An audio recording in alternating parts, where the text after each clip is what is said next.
સૌને પ્રણામ. નમસ્કાર. પ્રશિષ્ટ કૃતિ પરિચય શ્રેણીનો આજે 19મો મણકો છે. હસતા રમતા શરૂ થયેલી આ શ્રેણી ધીરે ધીરે કરતા આગળ વધી રહી છે અને એમાં એક પછી એક મજાના વક્તાઓ આપણી સાથે જોડાઈ રહ્યા છે. સૌને નિવેદન છે કે બધા પોતાનો ઓડિયો ઓફ રાખશે. આજે 19મા મણકામાં આપણી સાથે વાત કરવા માટે જોડાયા છે ડોક્ટર મહેન્દ્રસિંહજી પરમાર સાહેબ. રસિકલાલ પરીખનું બહુખ્યાત નાટક મેના ગુર્જરી એની વાત આજે સાહેબ માંડીને આપણી સાથે કરવાના છે ત્યારે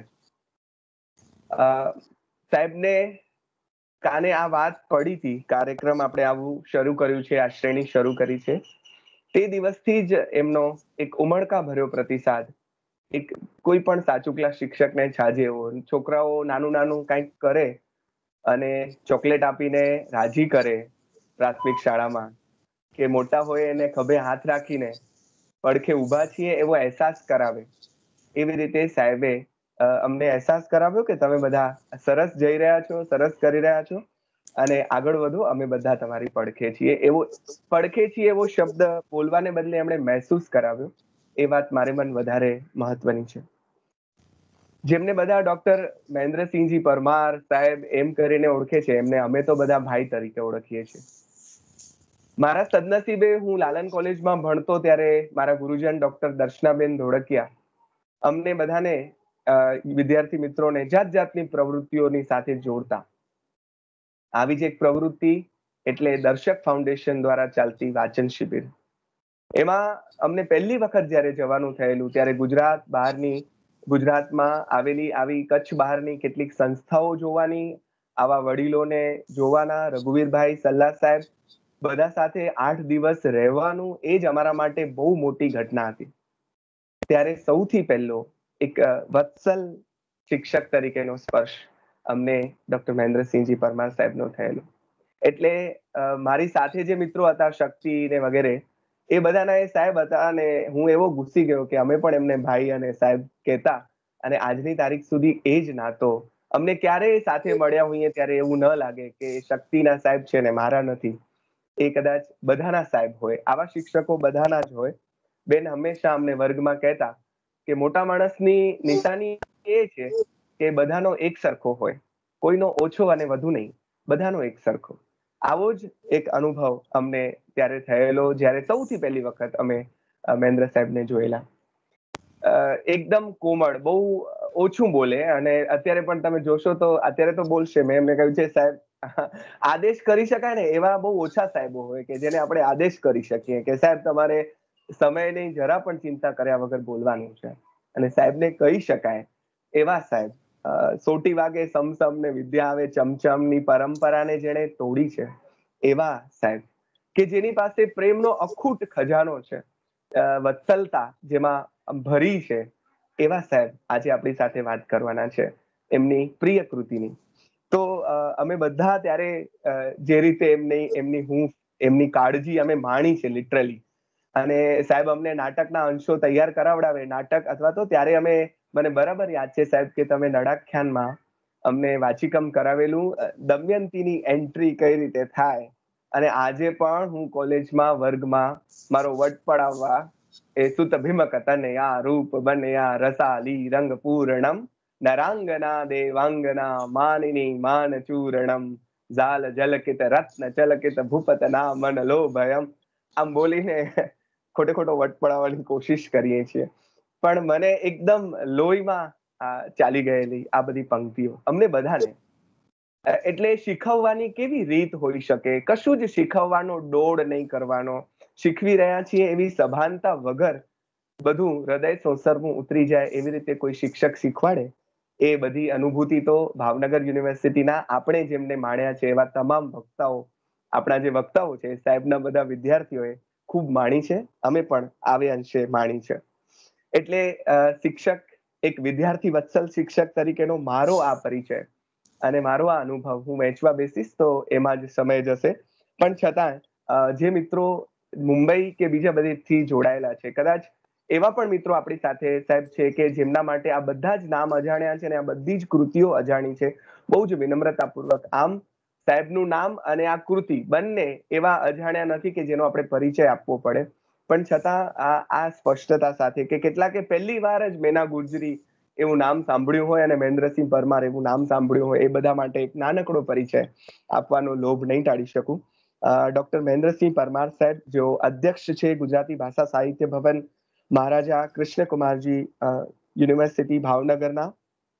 માત્ર 4 દિવાલોમાં શિક્ષણ ક્યારેય ન થઈ શકે. ક્લાસરૂમને આપણે 4 દિવાલમાં બાંધી દઈએ તો એ તો કેવું શિક્ષણ. વર્ગખંડને 4 દિવાલોથી બહાર લઈ જવાની કાયમ જેમણે મથામણ કરી છે એવા એક શિક્ષક. ગુજરાત એમને ઓળખે છે એક બહુ સારા વાર્તાકાર તરીકે, અને પોલિટેકનિક નામનો એમનો જે વાર્તા સંગ્રહ જે ખૂબ ખ્યાતિ પામ્યો છે. તેમનો નિબંધ સંગ્રહ રખડુનો કાગળ, જે ગુજરાતી નિબંધ સાહિત્યમાં અદકેરું સ્થાન ધરાવે છે. એમની પાસેથી પ્રથમ નામે વિવેચન સંગ્રહ પણ આપણને મળ્યો છે, અને જેમાં એમની વિનિત ભાવનાના દર્શન આપણને થાય છે. ખૂબ જ સારા દિગ્દર્શક છે, એટલા જ પ્રેમાળ. સાહિત્ય કૃતિઓ અને નાટ્યની કલાને સાથે જોડીને અવનવા પ્રયોગો સાહેબે કર્યા છે અને કરતા રહે છે, કરતા રહેશે. દલપતરામ કૃત નાટકનું સફળ મંચન દેશભરમાં થયું છે, અને ભારતની ઘણી બધી જગ્યાએ કલકત્તા સહિત મારા મિત્ર જયારે ગયેલા ત્યારે મેં એમને કહેલું કે શાંતિનિકેતનની ધૂળ લઈને આવજો, તો એમ થાય કે મેં પણ ટાગોરનો સ્પર્શ કર્યો છે.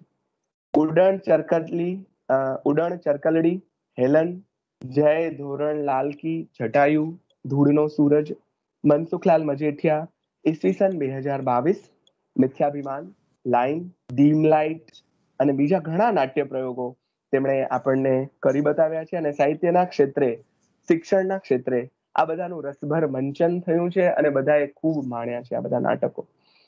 વિદ્યાર્થી વયે એક ખાનગી વાત કહી દઉં. વિદ્યાર્થી વયે તેઓ બહુ સારા રાષ્ટ્રકક્ષાના ક્રિકેટર રહી ચુક્યા છે, અને સમાંતરે લોકનૃત્યમાં પણ એમણે રાષ્ટ્રીય કક્ષાના ખેલૈયા તરીકેની ભૂમિકા અદા કરી છે.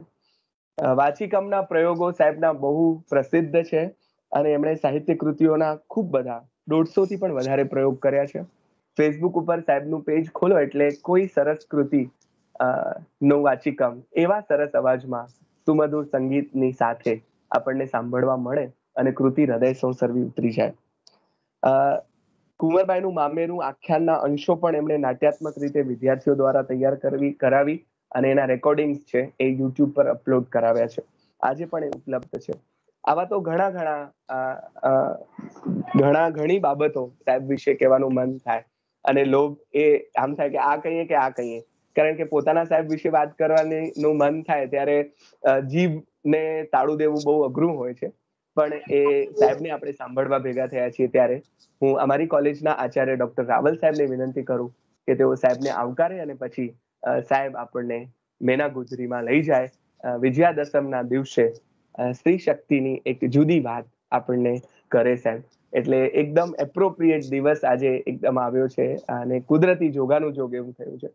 તો હું ડોક્ટર પરેશભાઈ રાવલ સાહેબ, અમારી કોલેજના આચાર્યશ્રીને વિનંતી કરીશ કે તેઓ વક્તાશ્રી અને તમામ શ્રોતા મિત્રોને શાબ્દિક આવકાર આપે. ડોક્ટર રાવલ સાહેબ. Thank you Ramzanbhai.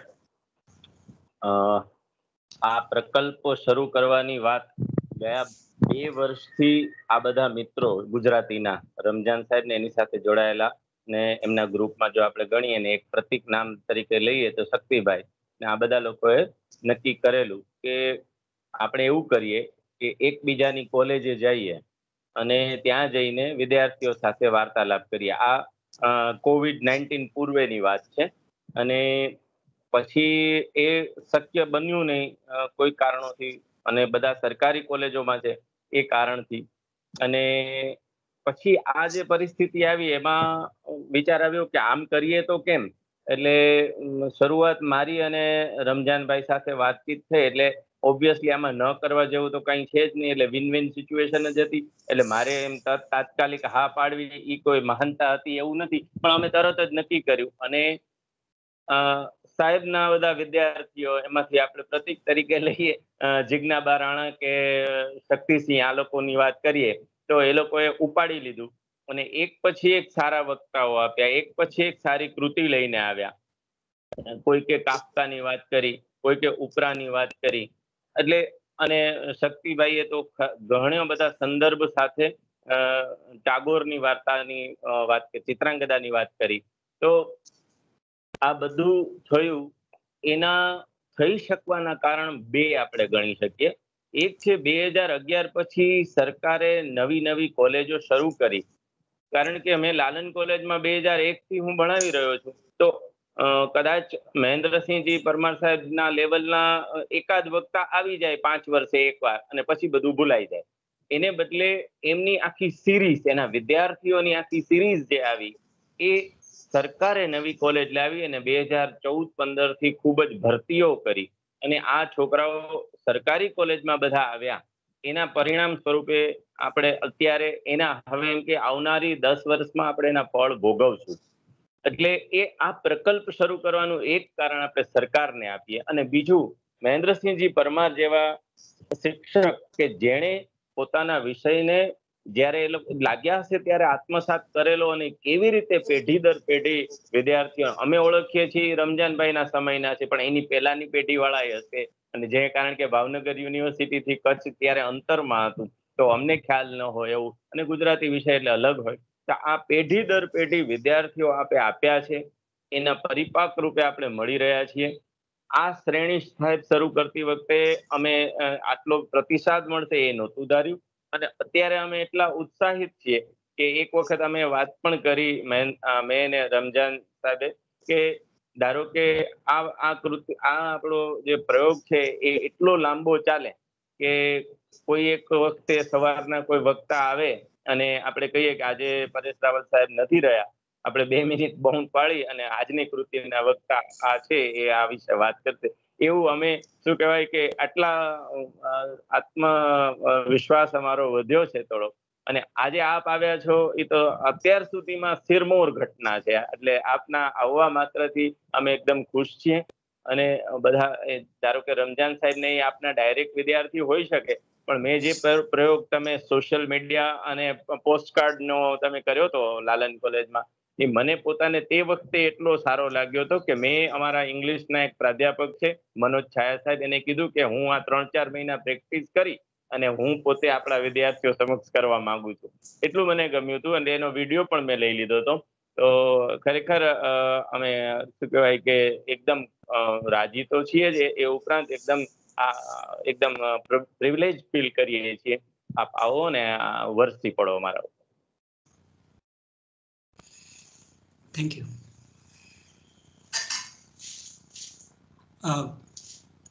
રમજાનભાઈ, હું માનું છું કે હું જ હવે વાત શરૂ કરું. બિલકુલ સાહેબ, રાહ જોઈ. સૌને મારા પ્રણામ, નમસ્તે. રમજાનભાઈ જ્યારે વાત કરતા હતા ત્યારે પણ અને આ દિવસો દરમિયાન તમે જે આ કાર્યક્રમ શરૂ કર્યો છે એના મોટાભાગના મણકાઓ હું જોતો હતો, સાંભળતો હતો. એમાં મારો શિક્ષણનો રસ પણ હતો અને મારો સાહિત્યનો રસ પણ કામ કરતો હતો. શિક્ષણનો રસ એટલા માટે કે બધા વિદ્યાર્થી મિત્રો એમાં વક્તવ્યો કરતા હતા. એટલે જિજ્ઞાબેન થી શરૂ કરીને વિપુલ, વિરેન, શક્તિભાઈ, ભરત, આકાશ, ધવલ, ઇવન ચારવીબેન અને કરણભાઈ, તમારા એમના નામ મને યાદ રહી ગયા છે. તો આ એક મજા પડે એવું, રસ પડે એવું કામ હતું. વિદ્યાર્થીઓ સાથે મારી વાત થતી હોય ત્યારે આ દિવસોના સંદર્ભમાં અમે લોકો જે કેટલીક વાતો કરતા હોઈએ છીએ, એમાંની એક વાત આ હોય છે કે કપરા સંજોગોમાં, મુશ્કેલીના સમયમાં માણસ તરીકે કેવી રીતે પાર ઉતરે, કેવી રીતે ઊભો રહે, ટટ્ટાર રહી શકે કે નહીં, ત્યારે એના વ્યવહારો કેવા હોય. એટલે કટોકટીમાં માણસ જેવો હોય એવો પ્રગટ થાય. અને કટોકટીમાં માણસને એક ઔષધિની પણ જરૂર પડે. એને બીજી બધી દવાઓ તો મળે, મેળવવી પડે ટકી રહેવા માટે, પણ એને જે ઔષધિ જોઈએ એ ઔષધિ કદાચ આ પ્રકારના કાર્યક્રમો એ બની શકે એમ મને અંગત રીતે લાગે છે. આમ હું એક શરૂઆતની ક્ષણમાં નાટકની ક્ષણ માટેનો જે તણાવ હોય ને એવો તણાવ અત્યારે રમજાન અનુભવી રહ્યો છું. અને તણાવ છે એ ગતિ માટે બહુ જરૂરી એવી એક અવસ્થા હોય છે. તમને કોઈ ધક્કો ના મારે તો તમે જતા નથી હોતા ઘણી વાર. હવે આ કિસ્સામાં જે તણાવ છે તે એવો છે કે આ બધા છોકરાઓ કેવું સરસ બોલ્યા અને એમાં હવે હું પણ જોડાયો છું, તો હવે તમે એમ કહેશો છોકરા હારા હતા, તમે રહેવા દો. પણ આનંદ છે કે ગુણની બાબતમાં લિંગ અને વયને આપણે મહત્વના નથી ગણતા હોતા. એટલે આપણાથી નાના હોય એના પણ ગુણ આપણે પૂજવા જોઈએ, અને આપણાથી મોટા હોય એના તો અલબત્ત આપણે પૂજતા જ હોઈએ. એટલે આવી કોઈક વિલક્ષણ ભૂમિકાએ જયદેવ શુક્લની એક કવિતા, જયદેવ શુક્લના કાવ્ય સંગ્રહમાં એક મુક્તક જયદેવભાઈએ મૂક્યું હતું. શક્તિભાઈ સાથે મારે એના વિશે વાત થયેલી. એટલે કળાની પ્રશિષ્ટતાના સંદર્ભમાં અને કળાના ભાવનના સંદર્ભમાં એ મુક્તક જે છે ગાથા માધુરીમાંથી જ કદાચ હતું. એવું હતું કે મારો જે અંગ પ્રદેશ તે અનિમેષ નેત્રે નિહાળે છે તેને હું ઢાંકી દઉં છું, અને એમ ઈચ્છતી પણ હોઉં છું કે એ મને જુએ. એટલે આ ઢાંકી દેવું અને છતાં ઈચ્છવું કે કોઈ આપણને જુએ, એ કળાનો જે સંગોપનનો, કળાનો જે રહસ્યમય બની રહેવાનો જે સંદર્ભ છે એ સંદર્ભ બહુ જ સૂચક છે. અને મને વાત શરૂ કરતી વખતે, કેમ કે મને રમજાનભાઈએ નિરાતે વાત કરવાનું કીધું છે, એટલે હું થોડો આવી રીતે નિરાતવો વાત માંડું છું.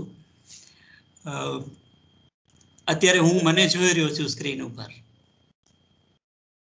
અને બાકીના બધા છે એ કોઈ આર છે, કોઈ AR છે, કોઈ RP છે, કોઈ VD છે, કોઈ DK છે.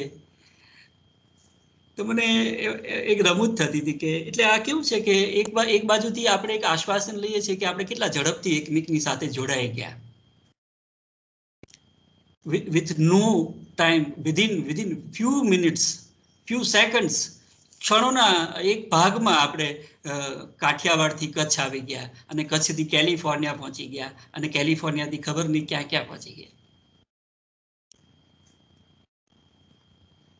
તો એક સમય હતો જ્યારે મને રાપર આવતા 11 કલાક થયા હતા, અને ત્યાંથી જ મારી વાત શરૂ કરું, મારી રાપર મુલાકાતથી જ વાત શરૂ કરું, કેમ કે આપણે રાપરમાં છીએ. આ પણ એક રસપ્રદ સંયોજન છે. આપણે રાપરમાં છીએ એમ કહું છું ત્યારે હું ભાવનગરમાં બેઠો બેઠો આપણે રાપરમાં છીએ એમ કહું છું.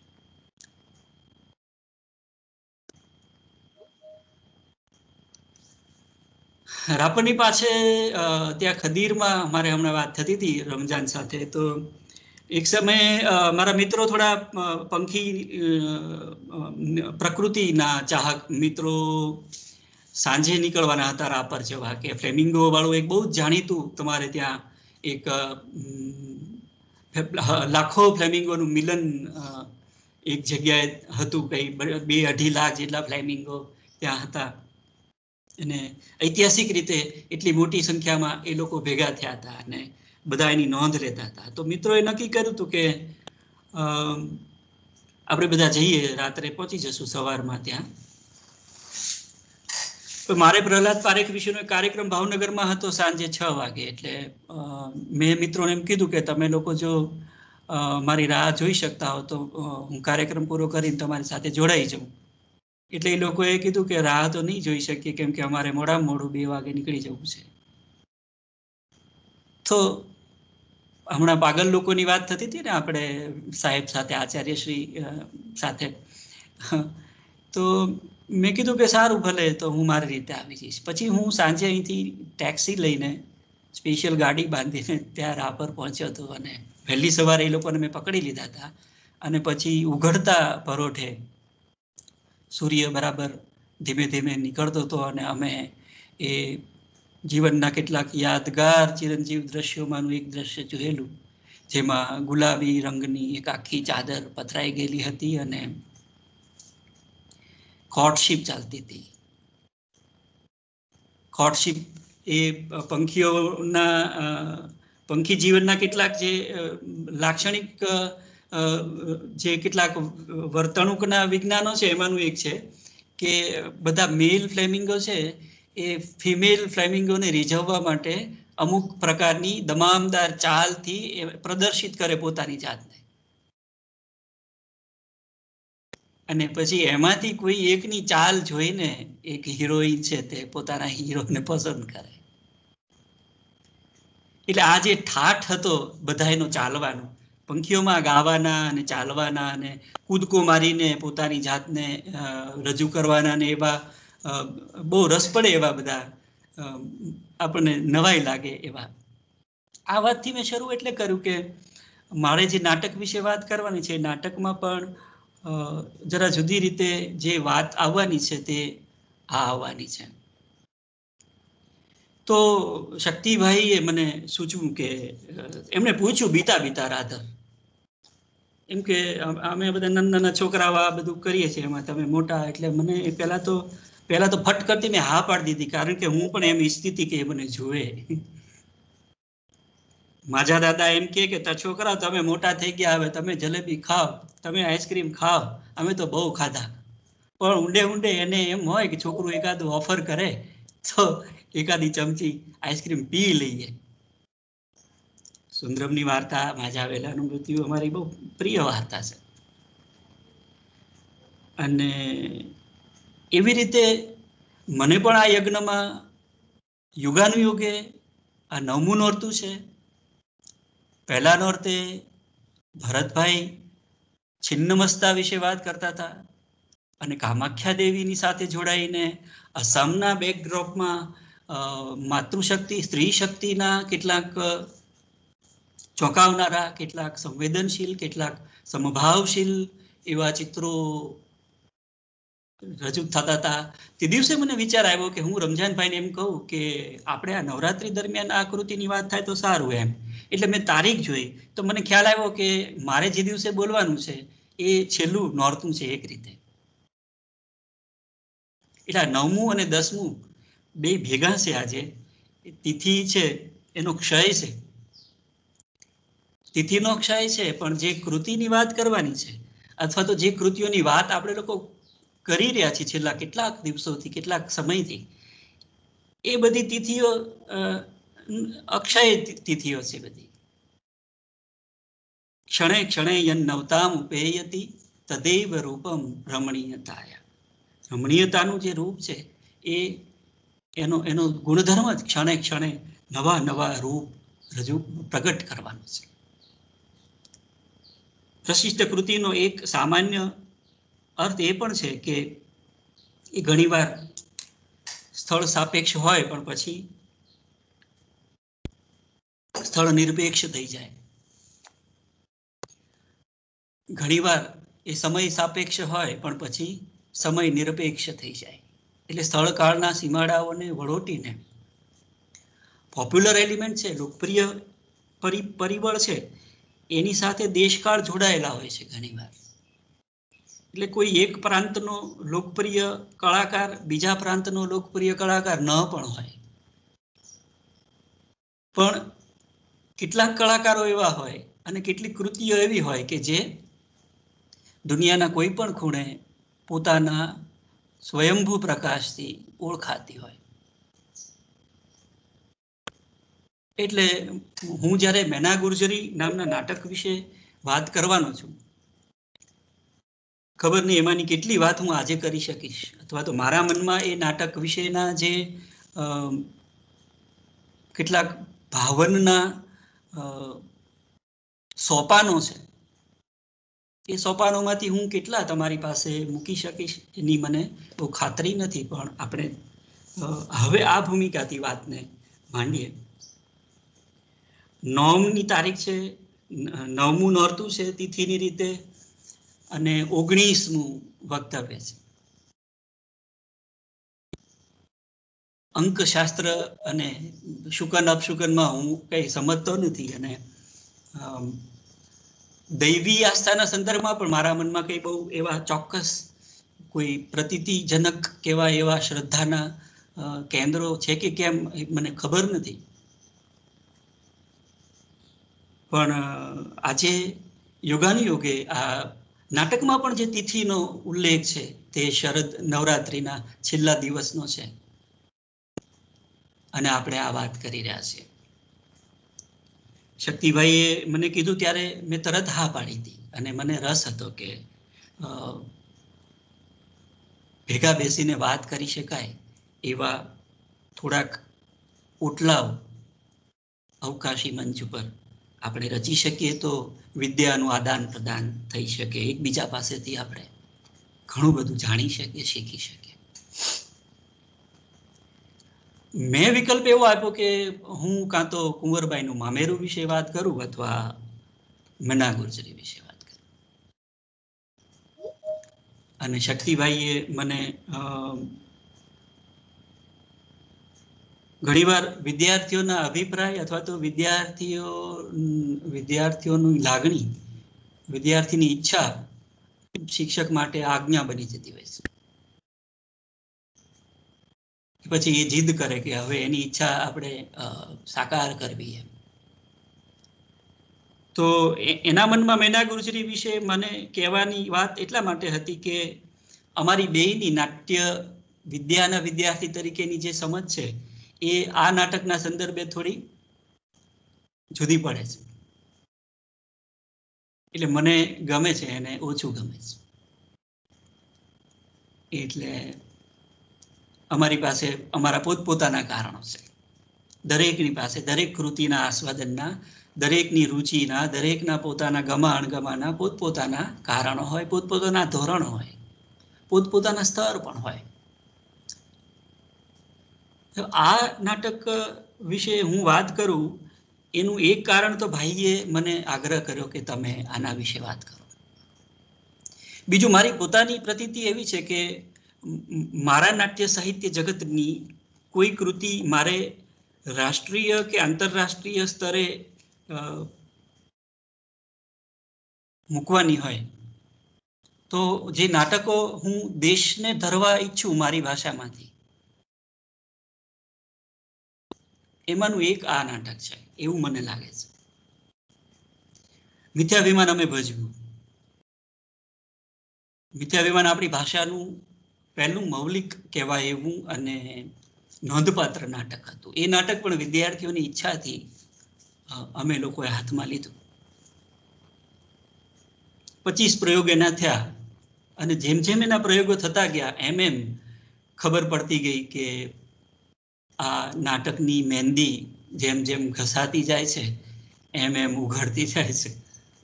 અમે એના 25 પ્રયોગ કર્યા, લગભગ 10 વર્ષથી એના પ્રયોગો કરતા હતા. એ પોતે પણ એક જુદી વાતનો વિષય છે, પણ આપણે અત્યારે એમાં નથી જવું.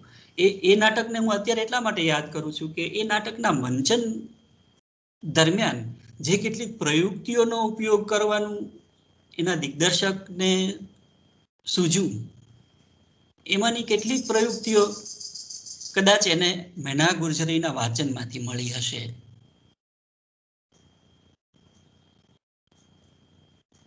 એમાંની એક પ્રયુક્તિ છે એ પટિક્ષેપની પ્રયુક્તિ છે કે દ્રશ્ય બદલાય ત્યારે પડદો આવે અને એ પડદાની પાછળ જે કંઈ તમારે ફેરવવું હોય એ તમે ફેરવી દો અને દ્રશ્ય પરિવર્તન થઈ જાય તો પડદો પાછો નીકળી જાય, અને ત્યારે એની પાસે સાથે ગાવાનું હોય.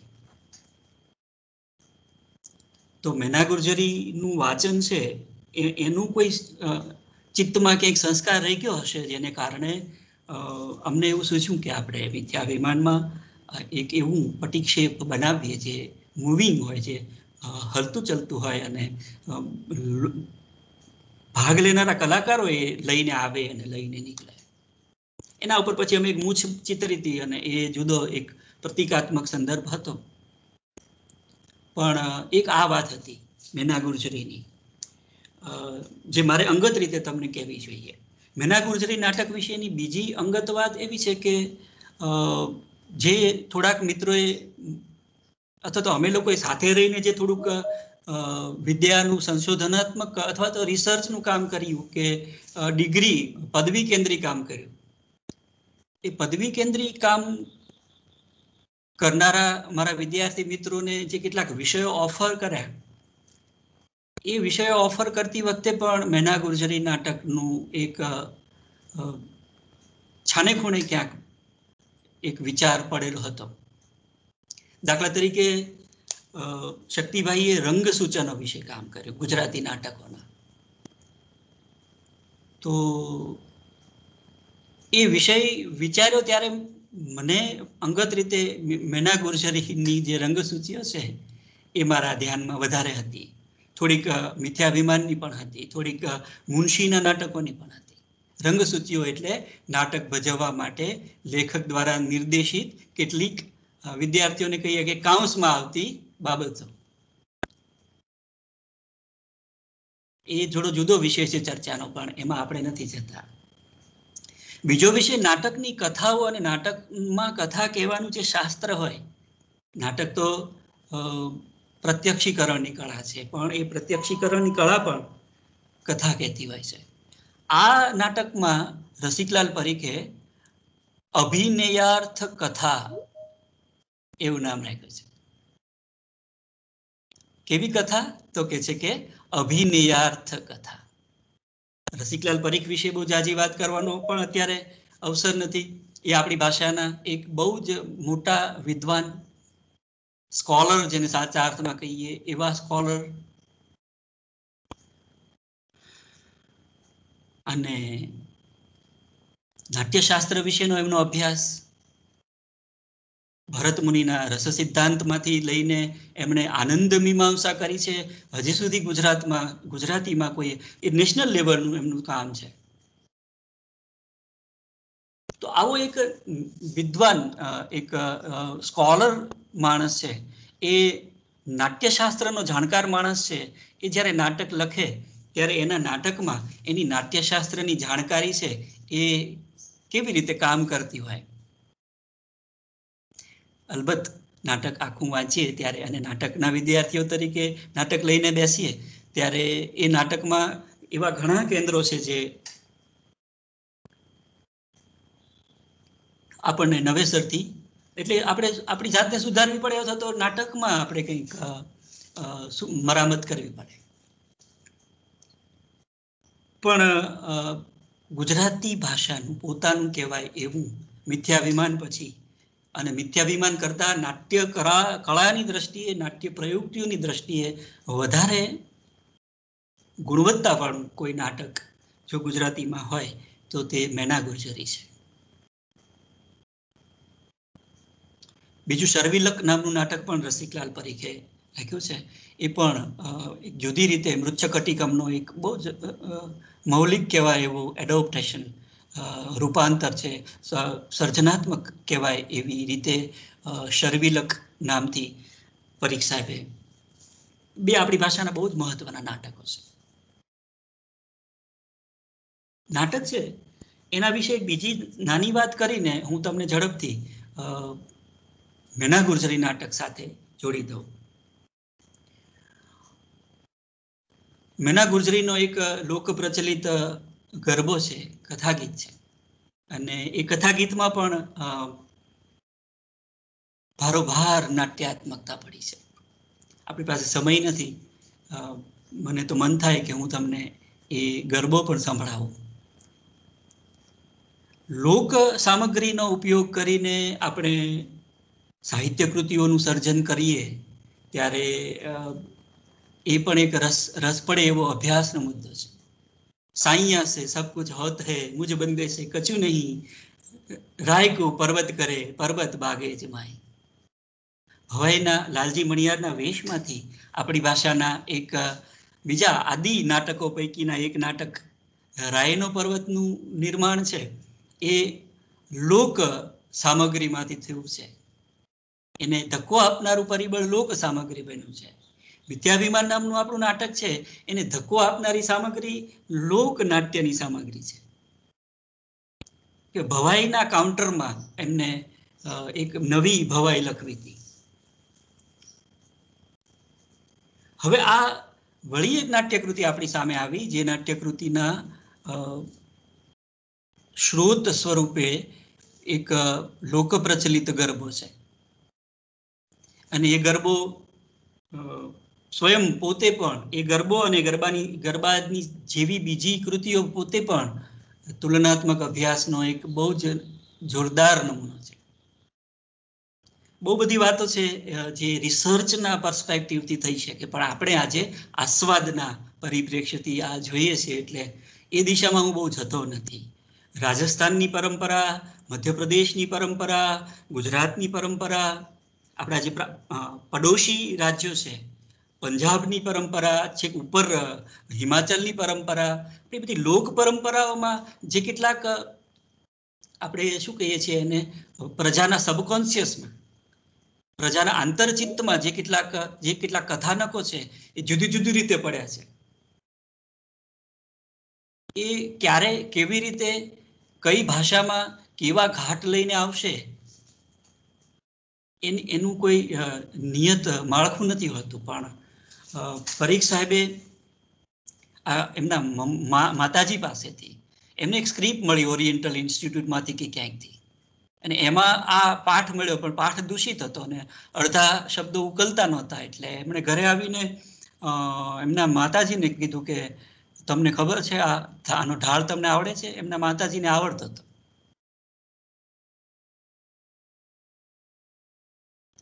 તો કેવું છે કે પેટમાં પોઢીને સાંભળેલી બાળે રામ લક્ષ્મણની વાત, માતાજીને મુખ દે દીધી, ઉડી એની ઊંઘે દીધી. આ પણ એક રસપ્રદ વિરોધાભાસ છે. આની વાત હું ઘણીવાર ક્લાસમાં કરતો હોઉં છું કે હલરડાનું કામ તમને ઊંઘાડવાનું હોય અને તમે આ હલરડું ગાવ છો, શિવાજીને સંભળાવો છો, એ તો ઊંઘ ઉડાડી દેવાનું કામ કરે છે. તો મેના ગુર્જરીના જે કેટલાક પ્રારંભિક સંદર્ભો છે, ગાંધી યુગના સમયમાં 30 આસપાસ પ્રસ્થાનમાં 5 એક કથા એમણે લખેલી મેના ગુર્જરીની, એના ક્રમશઃ વિકસતા આવતા ઘાટ ત્રીજા ડ્રાફ્ટે, ત્રીજી પ્રતમાં અત્યારે જે રૂપમાં છે એ રૂપમાં આવ્યા. નટમંડળ સાથે જયશંકર સુંદરી અને દીના પાઠકની સાથે એ ભજવવાના અનુભવો છે. સુનીતિ કુમાર ચેટર્જી જેવા બંગાળના વિદ્વાનની સમક્ષ અમદાવાદમાં ગુજરાતને અભિવ્યક્ત કરતું એક નાટક ભજવવાનો અનુભવ છે. એ બધું ચોપડીમાં છે અને પ્રેક્ષક તરીકે સુનીતિ કુમાર ચેટર્જીએ એ નાટકનું જે ભાવન કર્યું છે એ એક બીજી ભાષામાંથી એક નાટક કેવી રીતે ભાષાના સીમાડાઓ ઓળંગીને, નાટકની ભાષા યુનિવર્સલ વૈશ્વિક ભાષા છે એમ આપણે કહીએ છીએ, તો એ વૈશ્વિક ભાષાનો પરચો આ નાટકે એક બંગાળી વિદ્વાનને કરાવેલો. બહુ સરસ પત્ર એમાં આમે જ છે ચોપડીમાં. તમે ચોપડી જોશો તમને ખ્યાલ આવશે. આમ તો શું છે કે આ વાતો કરવા પાછળનો ઈરાદો બધી જ જગ્યાએ, અને આયોજકોનો પણ પવિત્ર સ્વાર્થ તો એ છે કે ચોપડી વિશે વાત થાય તો ચોપડી સુધી જવાય. નાટકની ચોપડી છે, નાટકની ચોપડી સુધી જવાના રસ્તા તો બે છે. નાટક વાંચીને જવાય અને નાટક જોઈને જવાય. દીના પાઠકે જ્યારે આ નાટકની સ્ક્રિપ્ટ માંગી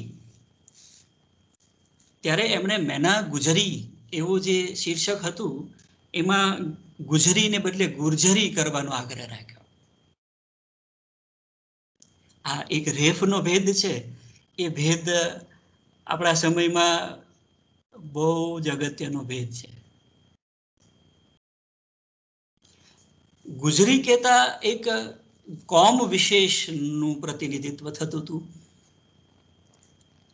અને ગુર્જરી કહેતા એક પ્રદેશ વિશેષનું પ્રતિનિધિત્વ થાય છે. આપણને કોમના પ્રતિનિધિ થવું ગમે કે આપણને પ્રદેશના પ્રતિનિધિ થવું ગમે? તો શીર્ષકમાં એટલે ચોપડી અર્પણ કરી છે દીના પાઠકને, જેમની અંદર એક મેના હતી, દીનામાં એક મેના હતી. તો આ જે દીનામાં એક મેના છે, આ હિનામાં એક મેના છે, આ સ્ત્રી સમસ્તમાં જે એક મેના છે, એક પ્રતિનિધિ તરીકે. ગુજરાતીમાં નાટકોમાં સ્ત્રી કેન્દ્રી નાટકો, બહેનોના નામથી નાટકો હોય, તમે યાદ કરશો તો તમને ઓછા મળશે. લલિતા દુઃખદર્શકથી શરૂ થયું હતું, પણ આ એક નાટક છે જેના કેન્દ્રમાં મેના છે અને મેના ગુર્જરી છે. હમણાં કચ્છની વાત છે, કચ્છમાં વાત ચાલી રહી છે, કચ્છની સાથે જોડાઈને વાત ચાલી રહી છે, ત્યારે હેલ્લારો આપણને યાદ આવે છે. હું તમને ખાતરીપૂર્વક કહું કે હેલ્લારોની જે ઇનર એનર્જી છે, એનો જે ઇનર સોર્સ છે, એ આ ગુજરીનો ગરબો અને મેના ગુર્જરી નામનું નાટક છે. બહુ બધા પેરેલલ્સ છે, પણ એ વળી નવી એક વાતનો વિષય છે, એટલે આપણે એમાં નથી જતા.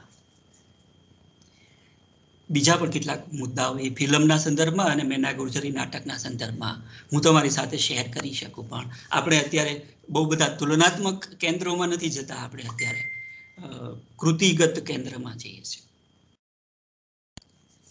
તો આટલી ભૂમિકા હતી મેના ગુર્જરી નામના નાટકની. 30ના સમયમાં લખાયું, પછી ખરેખરું 54ના સમયમાં લખાયું અને 70ના દશકમાં વધારે સારી રીતે ભજવાયું. ભરત દવેથી માંડીને એના ભજવનારાઓ, મને કાયમ નવાઈ લાગે છે કે જે નાટકો ખરેખર ગુજરાતને ધારણ કરનારા નાટકો છે, ગુજરાતના ટેમ્પરામેન્ટને ધારણ કરનારા નાટક. એટલે આપણે કોઈ પ્રદેશના અભિમાનથી આ નથી બોલતા.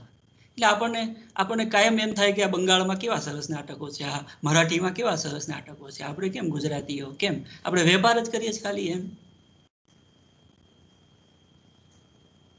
પણ આપણી પાસે છે, એને આપણે વહેંચ્યા નથી.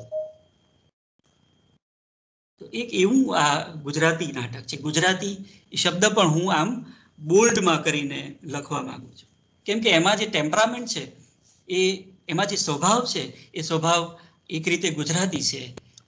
એની ભજવણીમાં, એની રજૂઆતમાં અને સ્પિરિચ્યુઅલી, આધ્યાત્મિક રીતે પણ એમાં ગુજરાતી ટેમ્પરામેન્ટ છે. એ એવું ગુજરાતી ટેમ્પરામેન્ટ છે જે ધીમે ધીમે ગુજરાતના સીમાડાઓને રાષ્ટ્રીય અને આંતરરાષ્ટ્રીય સ્તર સુધી ફેલાવી દે છે. કોઈ પણ સાચી કૃતિનું કામ જ આ હોય કે એ સીમાડાઓને વળોટી જાય.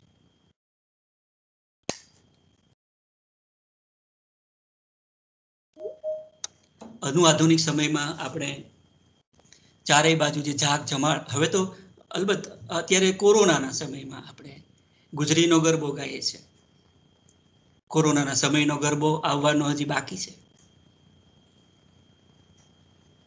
એમાં તો કેટલી છાવણીઓ અને કેટલી ઝૂંપડીઓ, કેટલા મહેલો, કેટલી ફૂટપાથો, કેટલા રસ્તાઓ, એની કેટલી કથાઓ, એના કેટલા છાના ખૂણે ગવાયેલા ગીતો. હું વિચાર કરું છું તો મને એમ થાય છે કે આવતા સમયમાં મારી ભાષાને કેટલું બધું સાહિત્ય મળવાનું છે.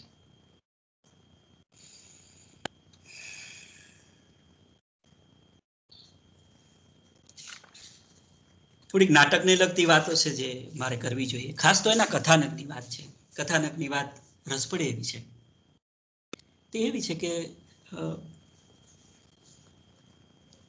પરણીને સાસરે ગયેલી મેના કુબે પાણી ભરવા ગઈ છે અને ત્યાં આગળ વાતમાંથી વાત મળી તો ખબર પડી છે કે કાબુલથી યુદ્ધ લડીને પાછા જતા બાદશાહ છે, એની છાવણી અહીંયા આગળ આપણા ગઢની આગળ થઈ છે.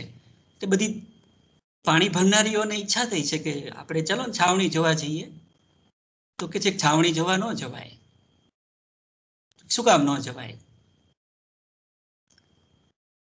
આ નાટકમાં જે મનોવિજ્ઞાન છે, એ મનોવિજ્ઞાન કલેક્ટિવ સાયકોલોજીની રીતે અને ઇન્ડિવિડ્યુઅલ સાયકોલોજીની રીતે રસ પડે એવું છે. આ નાટકને મનોવૈજ્ઞાનિક દ્રષ્ટિકોણથી અને સામાજિક દ્રષ્ટિકોણથી એમ બે રીતે વિચારવા જેવા છે. એટલે કોઈ જાતિ વિશેષમાંથી એ કેવી રીતે હળવી રીતે જરાક હળવેકથી ઇન્ડિવિડ્યુઅલ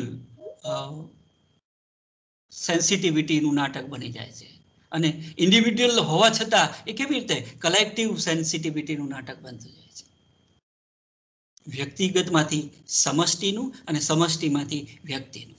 નાટકની કળાનો એક બીજો પણ જે કિમિયો છે તે તમને ખબર છે કે એમાં બધા સમય હોય પણ એક સમયમાં હોય, અને એમાં બધા સ્થળ હોય પણ એક સ્થળે હોય. એટલે મંચ ઉપર જ એક 30x30ની ભૌતિક જગ્યામાં તમે કેટલા બધા આધ્યાત્મિક સ્થળો રચી શકો, અને કેટલી કન્વિન્સિંગલી, કેટલી પ્રતીતિથી તમે રચી શકો. મંચ પર જ તમે કેવી રીતે ભૂતકાળમાં જઈ શકો અને કેવી રીતે ભવિષ્યકાળમાં જઈ શકો અને પાછા વર્તમાનમાં હો. એટલે સાદા વર્તમાન કાળમાં તમારે નાટક જોવાનું, અને એમાં બધા કાળનું સંયોજન થાય, એમાં બધા સ્થળોનું સંયોજન થાય. એક આ વાત હતી. બીજી નાટકની કળાના સંદર્ભમાં મારે જે વાત કરવાની હું વારંવાર કરતો હોઉં છું, એ જરાક હળવી રીતે કરતો હોઉં છું કે પેલી મંદિરમાં પૂજારી પૂજા કરતો હોય ને, ત્યારે એના એક હાથમાં દીવો હોય, આરતી હોય, અને બીજા હાથમાં ટંકોરી હોય. પૂજારીને પ્રેક્ટિસથી અને આવડતથી અને વારંવારના ઉપયોગથી આ બંને વસ્તુની સિંક્રોની કરતા આવડી હોય. હું ને તમે નવા હોઈએ તો આપણે પ્રકાશને આમ ફેરવવા જઈએ ત્યારે ટંકોરી ન વાગે, ને ટંકોરીને વગાડવા જઈએ તો હાથ અને બંને હાથની યુતિ ન થાય. શબ્દ અને અર્થની યુતિનો મહિમા આપણને ખબર છે. આ જે યુતિ છે તે દૃશ્યતા અને શ્રાવ્યતાની યુતિ છે. સારું નાટક હોય, કોઈ પણ ભાષાનું કોઈ પણ સારું નાટક હોય, એ નાટક અનિવાર્યપણે જે એક યુતિ રચતી હશે, એ યુતિ હશે દૃશ્ય અને શ્રાવ્ય અનુભવની યુતિ. એનો આરોહ અવરોહ હશે, એની સમાંતર ચાલ હશે, એની ઉપર નીચેની ચાલ હશે, પણ એ એવી રીતે ગૂંથી હશે કે તમે જ્યારે નાટક વાંચવાનું કે જોવાનું પૂરું કરો ત્યારે તમને એક એવી વ્યંજનાનો અનુભવ થાય જે તમને કોઈક ઊંચાઈએ લઈ જાય ને તમને કોઈક ઊંડાઈ સુધી લઈ જાય. તો નાટકની કસોટી છે એ ઇતર સાહિત્ય સ્વરૂપોની કસોટી કરતા જુદી છે, અને એ વાત તમને ઘણીવાર કહેવાતી આવતી હશે. મેના ગુજરી નાટકને તમે જો આ કસોટીમાં ચકાસશો તો તમને ખ્યાલ આવશે કે એમાં દૃશ્યતા અને શ્રાવ્યતાના એવા સંકેતો સ્થિર થઈને બેઠા છે કે તમે ભજવનાર તરીકે જો એને સહેજ અડો તો એમાંથી તમને થોડી ઉર્જાનો ખ્યાલ આવે. તો આ અભિનયાર્થ અને બીજો એક નાટ્ય ધ્વજ છે આ નાટકમાં.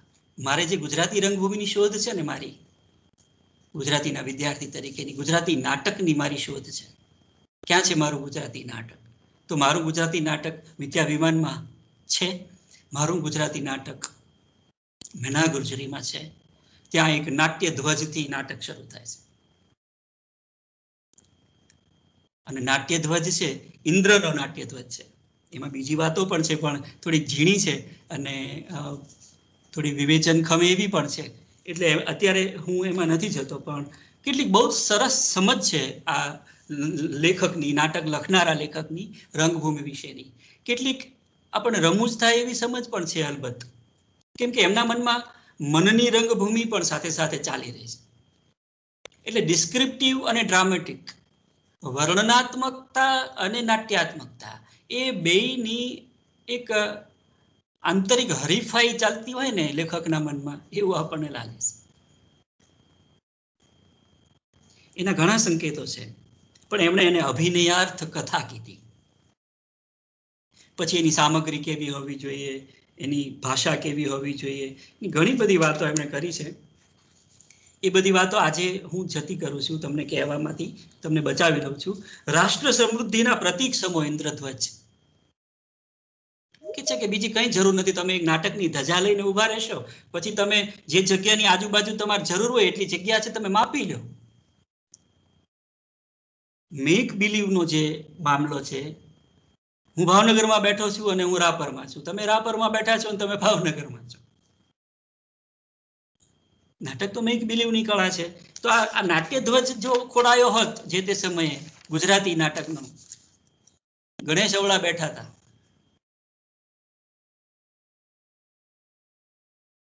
કેટલાક કારણોસર, પણ પછી આપણને તક હતી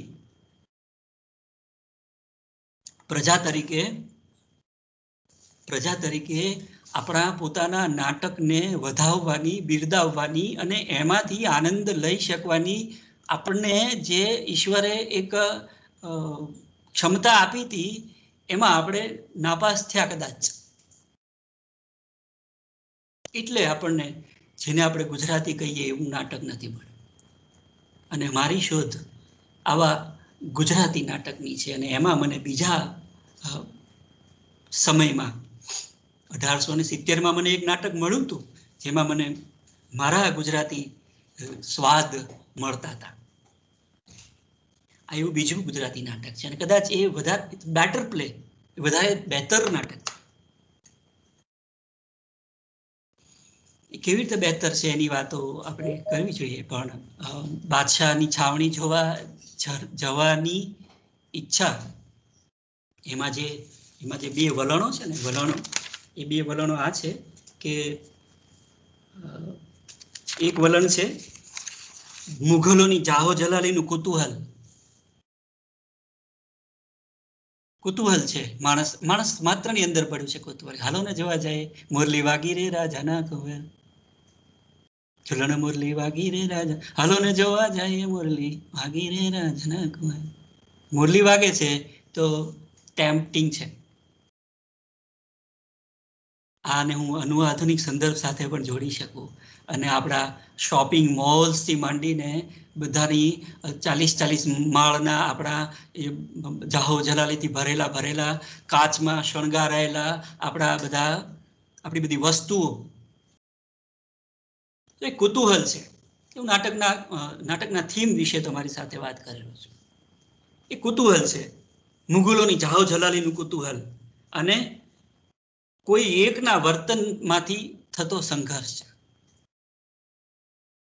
રસિકલાલ પરીખે નાટકની ભૂમિકા કરતી વખતે નાટકની અંદર તણાવના જે બે બળો ઓળખી કાઢ્યા છે, એ આ છે. એક છે કુતૂહલ, અને બીજું છે કોઈક એકના વલણને કારણે રચાતો સંઘર્ષ. એટલે મારે જાવું છે, હું એમ ઈચ્છતી હોઉં છું કે એ મને જોવે, અને મારે ઢાંકી પણ રાખવું છે. પણ જો એ મને જોવે પછીની ક્ષણ છે એ કઈ હોય, એનો મારે વિચાર કરવાનો હોય તો મારે મેના ગુર્જરી નાટક પાસે જવું પડે.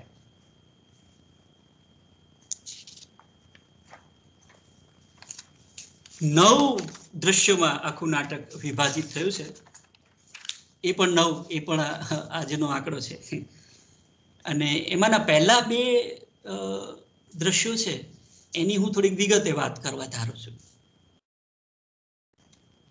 જાહો જલાલી નું આકર્ષણ છે, કુતૂહલ છે, અને બીજી એક વસ્તુ પણ છે સાયકોલોજીકલી, કે તમે ના પાડો ને કે આ ન કરાય, એ કરવાની ઈચ્છા છે ને માણસને બહુ થાય.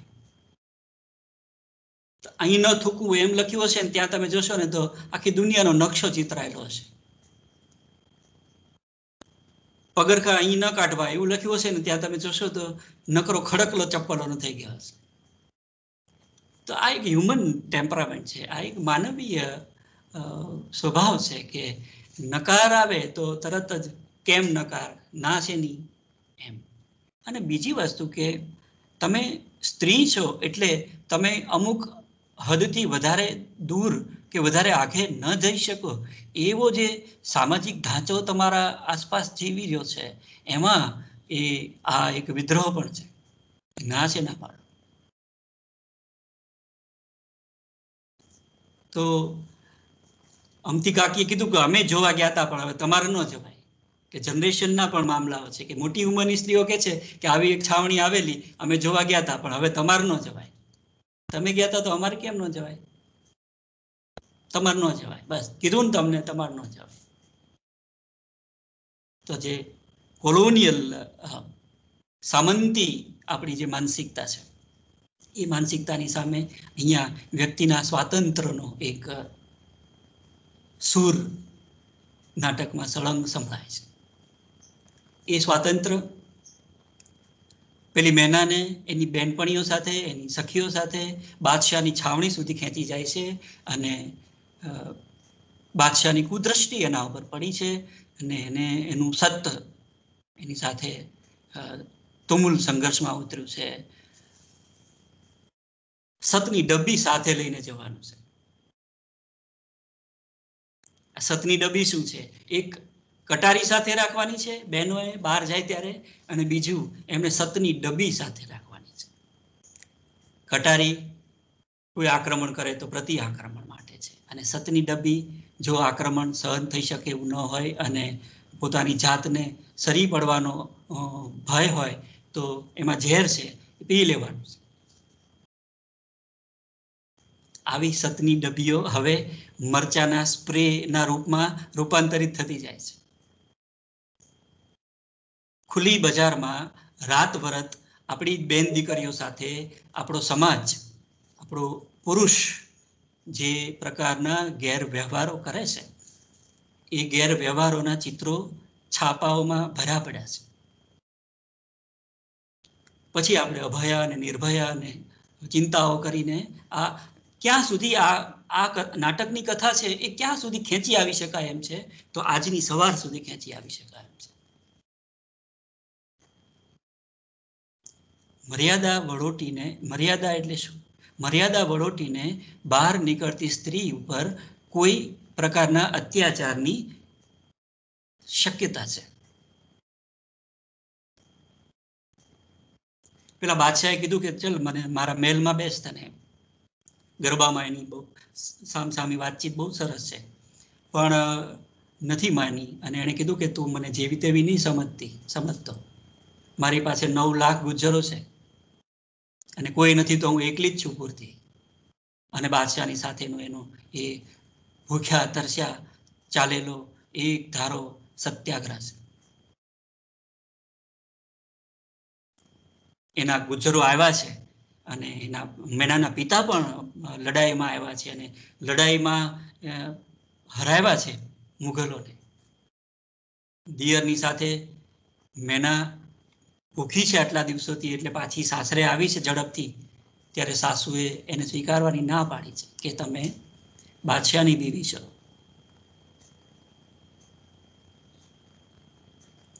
જાણીતું કથાનક છે, જાણીતું કથા ઘટક પણ છે, રામાયણના વર્ષથી ચાલ્યું આવે છે. હવે જ્યારે તમારું સત્ય તમે જાણતા હો અને એ સત્ય વિશે બીજાને પ્રતીતિ ન હોય અને બીજા એના વિશે આરોપ કરે, ત્યારે તમારો પ્રતિભાવ શું હોય? એ પ્રતિભાવનું આ નાટક છે. અલબત્ત આખું એ નાટક છે. મને દૈવીના પ્રાસમાં રમજાન જૈવી એવો શબ્દ બનાવવાનું મન થતું હતું. એટલે જે ડિવાઇન છે એની સાથે હ્યુમન, જૈવિક આપણા એટલે જીવ છે એને તમે, એટલે હું પૂછતો હતો કે તમને ક્યારે અવતાર આવે, સત ચડે, તમને ક્યારે સત ચડે, ડાકલા વાગે ત્યારે.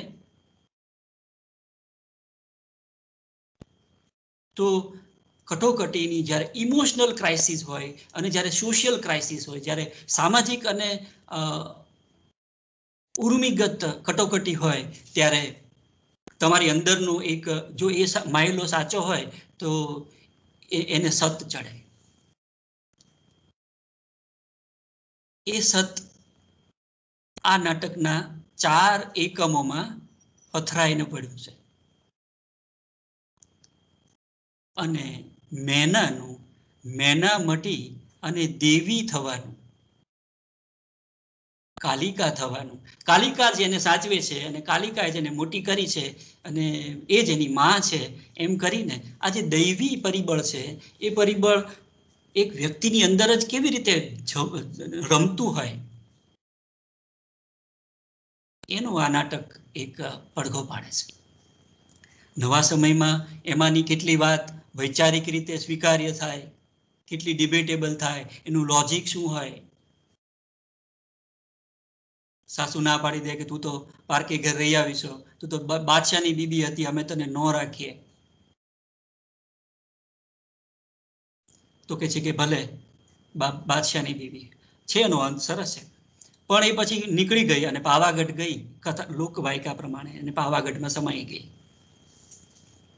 એક વ્યક્તિ જ્યારે બીજી કોઈ ચેતનામાં રૂપાંતરિત થાય અને એમાં વિલીન થાય, એક ચેતનાનું બીજી ચેતનામાં રૂપાંતરિત થવું અને વિલીન થવું, એ ઘટના રંગમંચ ઉપર સાકાર કરવાની હોય, એના જેવી પડકારજનક બીજી કોઈ વાત ન હોય.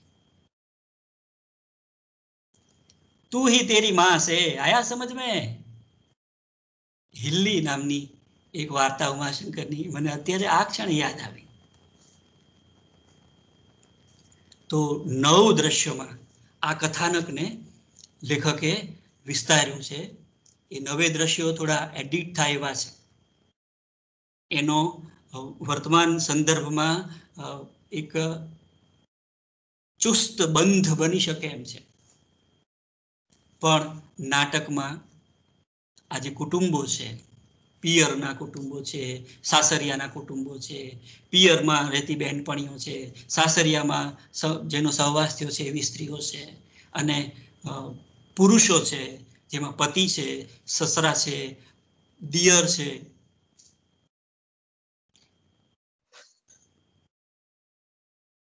બળ આચરનારાઓ છે, એ કયા ધર્મના છે, કઈ કોમના છે, એ મુદ્દો પાછો ડિબેટેબલ છે.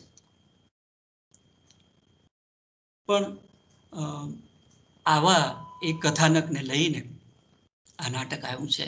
અને એ કથાનક આજે પણ બહેનોની જે ચેતના છે, આપણી નારી શક્તિની જે ચેતના છે, એ ચેતનાને અને આપણને પણ એક પ્રકારે ઝચકો રહે, એક પ્રકારે પુનર્વિચાર કરવા પ્રેરે, એવી એમાં એક શક્યતા છે.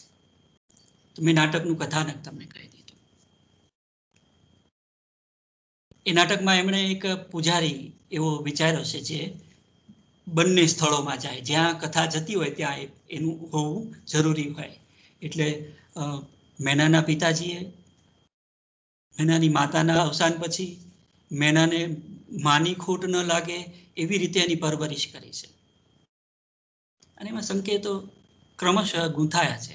રસિકલાલ પરીખને આ નાટકમાં કદાચ આ જે દૈવી તત્વ છે, એક ઇન્ડિવિડ્યુઅલમાં, આપણે જેકીલ અને હાઇડ, આપણે અંધારા અને અજવાળા બે પ્રકારના આપણા રૂપોથી પરિચિત છે. તો એમને, મને એવું લાગે છે કે આ નાટકમાં એમને એ સાકાર કરવું છે. શું સાકાર કરવું છે? એક સામાન્ય વ્યક્તિમાં રહેલી અસામાન્ય ઉર્જા,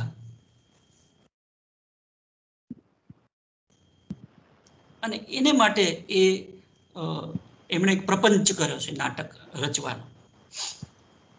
તો મારું અર્થઘટન આ નાટક વિશેનું આ ક્ષણે આ કેન્દ્રનું છે.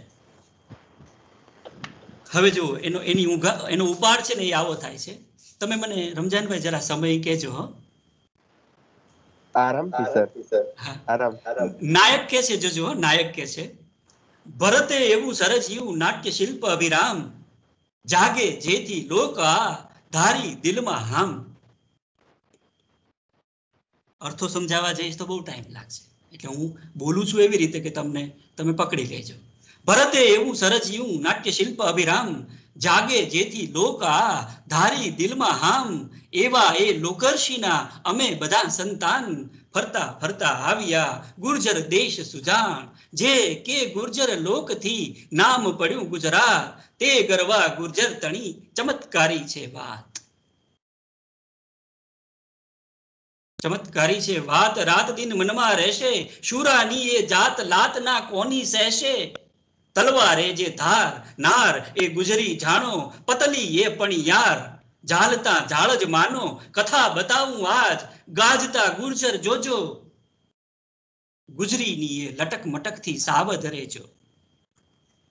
કોડી લીના કોડ ખોડ સાસુની આડે સતી સાધવી નાર બાર સાસુજી કાઢે નારી ગુર્જર દેશની મન ધાર્યું કરનાર નારી ગુર્જર દેશની મન ધાર્યું કરનાર વહુ કે સાસુ હો ભલે રસ્તે એક જનાર.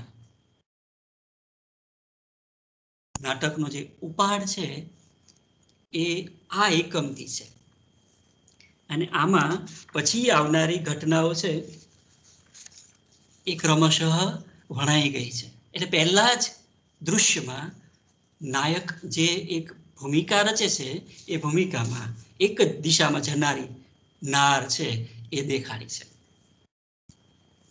પછી માતાજી વાળું છે ને એનો પણ એક સંકેત છે. ત્રણેક જવનિકાઓ સુધી મારે આ વાત કરવી છે, પછીનું હું જરા સંક્ષેપમાં કરીશ. કેવી રીતે એક નાટક છે એનું ટેક ઓફ થાય.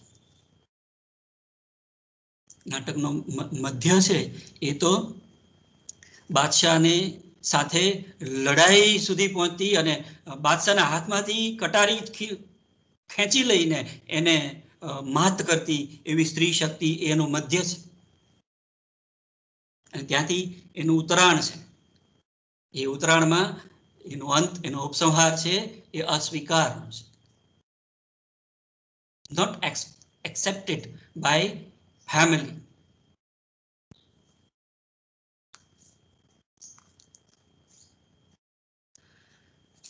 તો આરતીનું દ્રશ્ય છે, સાંજનું છે, નગારા વાગી રહ્યા છે, શંખ વાગી રહ્યા છે ધીમે ધીમે અને સ્તવન ચાલે છે.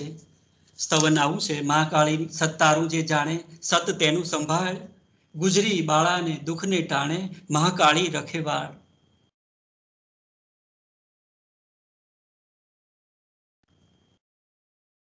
સોનાના થાળમાં રતન કંકાવટી કુમકુમ કેસર ઘોળ્યા સાહેલી માતા મહાકાળીને પૂજીને જોયા માળીએ રાક્ષસ રોળ્યા સાહેલી. માળીએ રાક્ષસ રોળ્યા સાહેલી. બીજા જવનિકામાં બીજા દ્રશ્યમાં એક બીજું રસપ્રદ કથાનક છે જે હજી આપણા વિવેચને ઉકેલ્યું નથી અથવા તો હવે દિગ્દર્શને ઉકેલવાનું છે. એ છે ને એ આ જે મહેનાનો દિયર છે એની સાથે રેવા નામની એક એની માસિયાઈ બેન છે. હીરાજી અને રેવાનું એક પેરેલલ કથાનક ચાલે છે નાટકમાં અને એ પેરેલલ કથાનક બહુ જ રસપ્રદ છે. એમાં એટલે પતિ પત્નીનું કથાનક છે એ એટલું રસપ્રદ નથી. એમાં પત્નીની ભૂમિકા છે, પતિ એમાં બહુ જ સબડ્યુડ છે, એક ઓછી જગ્યા રોકે છે. બહુ આશ્ચર્યજનક છે આ નાટકની આ વસ્તુ કે કેમ પતિ નથી અને સાસુ અને દિયરની ભૂમિકા છે એ વધારે કદની છે. એ રેવા થોડી બોલ્ડ છે છોકરી અને એને ગમી ગયો છે આ વર મૂકો અને અણવર વધાવો જાણે. અને એની સાથે આ નાટકનું જે શ્રાવ્ય ગુણ છે એ પણ બહુ રસપ્રદ છે. એ લોકો દર્શન કરવા આવ્યા છે મંદિરે, ત્યાં ભેગા થયા છે કે પિયરિયા સાસરિયા લેવા આવ્યા છે અને ત્યાં ભેગા થયા ત્યારે પૂછપરછમાંથી ખબર પડી કે રેવાને રસ પડ્યો કે આ છોકરો કેવો સરસ છે. પછી એ લોકોની વચ્ચે આપલે છે, પ્રશ્નોત્તર છે. એક બાજુ પૂછાય બીજી બાજુથી જવાબ દેવાય, બીજી બાજુથી પૂછાય ને પેલી બાજુથી જવાબ દેવાય. આપણે ત્યાં આ છકડિયા દુહાઓમાં અને સમસ્યાઓની આપણી મધ્યકાલીન જે પરંપરા છે એનો અહીંયા સરસ ઉપયોગ કરે છે. એ બહુ જ રસપ્રદ છે પણ અત્યારે આપણે એને સેજ અડી લઈએ છીએ. દાખલા તરીકે જો પ્રશ્ન આવો છે કે એક ઉગે ને બીજું હાથમે, એક ખીલે ને બીજું મિલાય, એનો ભેદ જો જાણો ગુજરી તો આપું લાખ પસાય. છોકરીઓ જવાબ આપે છે, સૂરજ ઉગે ને ચાંદો હાથમે, કમળ ખીલે ને પોયણું વિલાય, પણ હૈયાની વાતડી તમથી શું સમજાય. તો વાતચીતમાંથી જે નવાંકુરિત થતો પ્રેમ છે એ પ્રેમના સંકેતો મેં બહુ વિગતથી આ નાટકમાં જે પદ્ય છે એ પદ્ય વિશે થોડી વાતો નોંધી છે, બહુ જ વિગતથી. પણ એ બધું શું છે કે એ પદ્ય ક્યારેક બે વ્યક્તિઓને જોડવાનું કામ કરે છે, એ પદ્ય ક્યારેક વાતાવરણ રચવાનું કામ કરે છે, એ પદ્ય ક્યારેક વસ્તુ વિકાસ અને વસ્તુ રકાસ કરવાનું કામ કરે છે, એ પદ્ય ક્યારેક પાત્રની માનસિકતાઓ વ્યક્ત કરવાનું કામ કરે છે, પાત્રના નિર્ણય વ્યક્ત કરવાનું કામ કરે છે. કોઈ નાટકમાં કવિતા આવે, કોઈ નાટકમાં પદ્ય આવે તો શા માટે આવે? આપણે વાતચીત કરીએ ત્યારે કે પદ્યમાં તો વાતચીત કરતા દોહામાં વાતચીત કરીએ છીએ આપણે. તો ભવિષ્યમાં બનનારી ઘટનાઓનો પણ એમાં સંકેત છે. બહુ ઝડપથી મેં એને અડી લીધું. એ આ બીજી જવનિકામાં છે અને એમાં રાસે રમવા માંડ્યા છે બધા ભેગા થઈને. આ નૃત્યો પણ અને ગાયન પણ જો નાટકની એક નક્કી કરેલી ધ્યેય રેખા સુધી પહોંચાડવામાં મદદ કરતા હોય તો જ હોય, નહીતર ન હોય. નાચવા માટે નાટકમાં નાચવાનું ન હોય, નાટકમાં નાટક માટે નાચવાનું હોય. ગાવા માટે નાટકમાં ગાવાનું ન હોય, નાટકમાં નાટક માટે ગાવાનું. એટલે ગાયન અને નર્તન આપણે કહીએ છીએ વૈવિધ્ય છે. આ નાટકમાં નર્તન છે, આ નાટકમાં ગાયન છે, આ નાટકમાં સંવાદો છે, આ નાટકમાં માત્રામેળ છંદો છે.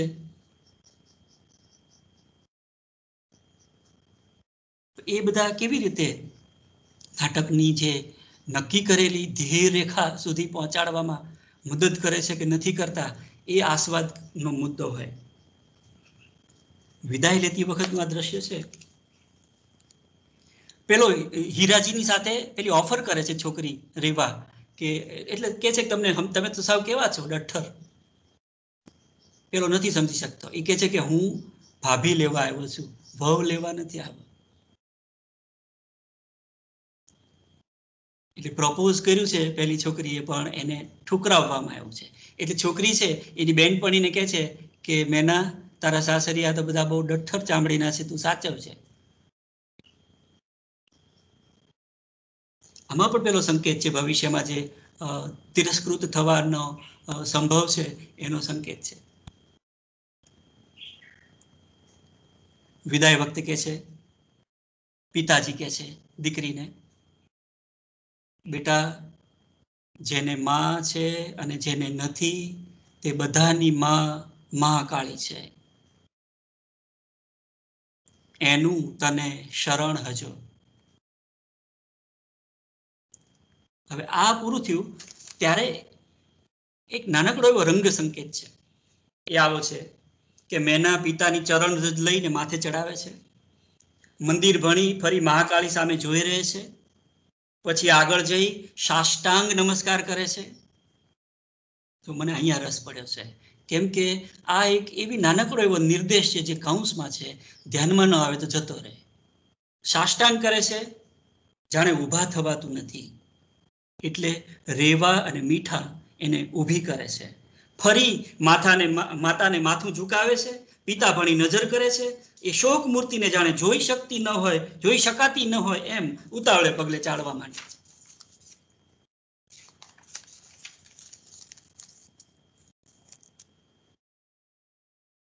ત્રીજી જવનિકા કુવા કાંઠે સાસરે છે, 1 વર્ષના સમય પછી. નાટકમાં સમય વીતેલો સમય કેવી રીતે દર્શાવવો એ પણ એક ચેલેન્જ હોય. શરદ મહિનામાં શરૂ થયેલું કથાનક છે, હવે ફાગણ મહિનામાં આવ્યું છે. દિલ્હીના બાદશાહની છાવણી આવી છે અને એની વાતો સ્ત્રીઓ કરે છે અને એ લોકોની વાતચીત સરસ છે. એમાં જે વસ્તુ છે ને મારે તમને કેવી છે તે આ છે કે જુઓ, એમાં શું છે ખબર છે? અમથી કે છે, શોભા નામની નવી જનરેશનની છોકરી કે છે, અમથી કાકી અમારાથી જોવા ન જવાય. અમથી કાકી કે છે, તમારાથી ન જવાય, અમારા દાડા જુદા, એમાં તો એમ કરીને વારે વારે લટકા કરવાની આ ડોશીને સરસ આદત છે અને બહુ જ નાટ્યાત્મક છે. નવતર લોકો નવતર બોલી નવતર જોશું સાડી ચોળી નવતર શણગારોને જોશું અલબેલી સૌ સાથે હોશું નવતરનું આ કામણ મોટું ઘરડાને બહુ લાગે ખોટું ઘરડા તો સૌ ઘર સાચવશે જુવાનડીઓ જોવા જશે. ઘરડા સૌ ઘર સાચવશે અને જુવાનડીઓ જોવા જશે. જજો ને, જાઓ, જવા દો. તમારા ભાઈડા જવા દે તો જાજો જોવા. અને થજો ને, થવું હોય તો બાદશાહની બીબી, આમાં અમારે શું. તો ત્રીજી જવનિકામાં બાદશાહની બીબી થાવ, જાઓ એમ કરીને પછી જે પરિણામ આવવાનું હતું શું સંકેત હતા. ચોથા પ્રવેશમાં સાસુ સાથે ઝઘડો કરીને છાવણી જોવા મેના અને એની બેનપણીઓ નીકળી છે અને મેનાના મનમાં અવઢવ છે એટલે એ રોકાઈ ગઈ છે અને ત્યાં આગળ એનું શાહજાદા સાથે મિલન થવાનું છે.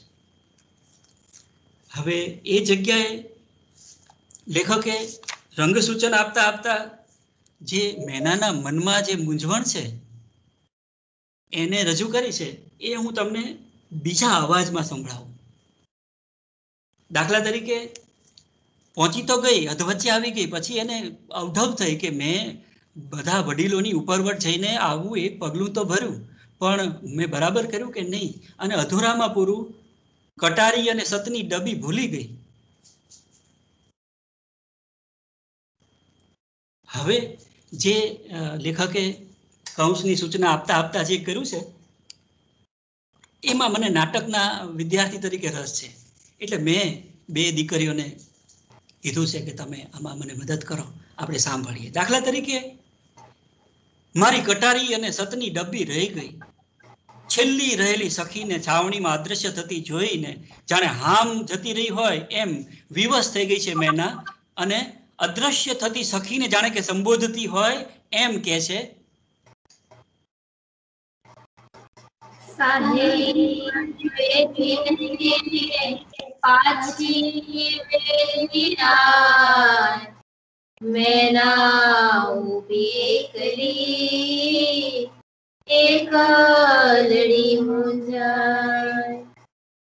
પછી કૌંસમાં લખ્યું છે, હું તમને સંભળાવી દઉં. સાહેલી મહી વેચીને પાછી વહેલી આવ, મેના ઊભી એકલી એકલડી મૂંઝાય. પછી કૌંસમાં લખ્યું છે, સ્મરણ થતા શુષ્ક સ્વરે કહે છે. જો પહેલો સ્વર કયો હતો, કોઈને સંબોધન કરતી હોય એમ. હવે બીજો સ્વર કયો છે, શુષ્ક. સાંભળો. કૌતુક જોવાની સરી સાહેલીની સાથ, સાસુડી આડી પડી એના હેઠા પાડ્યા હાથ. પછી સૂચના છે કરુણ સ્વરે. મનમાં મૂંઝવણે મને શું થાશે કીર્તાર, માથે શ્રાવિત કો હશે ભાવિ ના મિટનાર. જાણે અવલંબન મળી ગયું હોય એમ સ્વસ્થ સ્વરે. પણ ફિકર હું શાની કરું, મને માડી કેરી સહાય. હિંમતથી ચડતા અવાજે. માકાડીની દીકરી સિંહણની તું બાળ, ભીતિ મનમાં કેમ ડરે, તું ગુજ્જર કેરી નાસ, તું બે ગુજ્જર. હાથ જોડી ઊંચે જોઈ. હે સતી, હે મહાકાળી, હે જગદંબા, મહિષાસુર મર્દિની, હે મહામાયા, આ દીકરીમાં વાસ કરો. સમાધિમાં હોય એમ ઘડીભર સ્થિર ઊભી રહે છે. હે માં, તું માં હું, હું માં તું. જાણે કોઈ સત્વ પ્રવેશતું હોય એમ કંપે છે. તો પેલો વિધર્મી જે જુલમ કરનારો છે એ હવે અહીંયા આવ્યો છે અને પેલી મહી વેચવા ગયેલી જે સખીઓ છે એ બધી અહીં સુધી લઈ આવી છે. થોડી વાર પછી મેના એક યુવાન અસવારને હાથમાં લાલ મટુકી લઈને આવતો જુએ છે. યુવાન ઘોડા પરથી ઉતરતો દેખાય છે. પાછળ એક સિપાહી મેનાની બીજી મટુકીઓ લઈ આવતો હોય છે.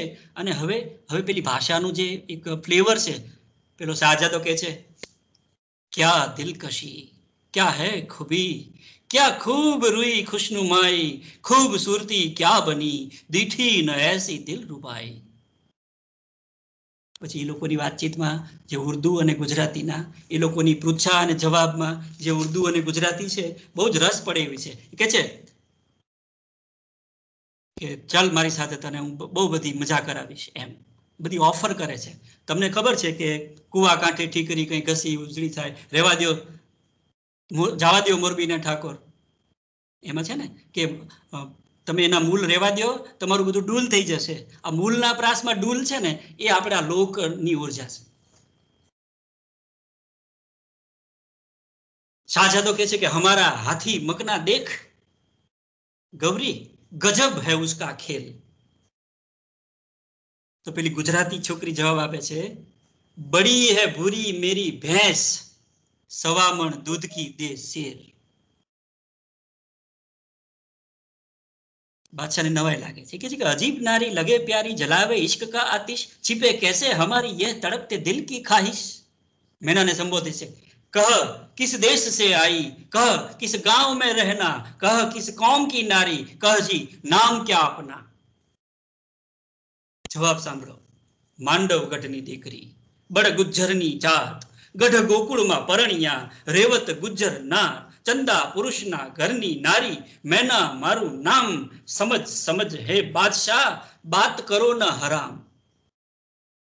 તો આ જે સંઘર્ષ હતો ને, મેનામાં સત્વ પ્રવેશે છે, એનર્જી આવે છે, રેઝિસ્ટ કરવાનું છે, સામનો કરવાનો છે ઇવિલનો, તો અંદરનું સત આવે છે. અને શાહજાદામાં રૂપ અને સૌંદર્યની ચકિતતા અને આકર્ષણ છે, ઈશ્કની મસ્તી છે, એ આવે ડોલાવે છે. અને એનો જે ક્રિયા પ્રતિક્રિયાનો જે એક લય છે એ લેખકના મનમાં છે. કોઈ પણ લખાયેલું નાટક છે એ ભજવવા માટેના નાટકની બ્લુ પ્રિન્ટ હોય, કાચો નકશો હોય. તો આ લડાઈ છે. પછી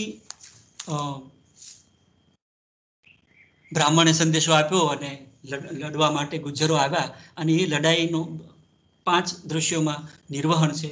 એ બધી જ વાતો બહુ, એમાંની કેટલીક વાતો તો બહુ તમને કહેવાની મજા પડે એવી છે. પણ નાટક પેલી સ્વતંત્રતાને, પેલી અડોલ એવી વ્યક્તિ સ્વતંત્રતાને અને વ્યક્તિની અંદર જીવતા મૂલ્યો માટેના એક શાશ્વત પ્રતિબદ્ધ અભિગમને ઝીલી જાણે છે. બધી રંગ સૂચનાઓ છે, ઘણી બધી એવી જેને વિશે હું તમને વાત કરીશ. કેટલાક દ્રશ્યો પણ છે મારી પાસે. મને એમ છે કે આપણે એ જોઈને પૂરું કરીએ. આ નાટકની ભજવણી છેલ્લે હમણાં શ્રી ચારી વડોદરાના આપણા એક બહુ જાણીતા દિગ્દર્શક એમણે કરી છે. સમૂહના દ્રશ્યો, સમૂહના ચિત્રો, હરતા ફરતા ચિત્રો રચવાની એક ચેલેન્જ છે આ નાટક. એટલે મારે કઈ કાસ્ટના, કયા લોકોના કેવા પરિધાન, ફૂલ ફગરનો ઘાઘરો ત્યાંથી શરૂ કરીને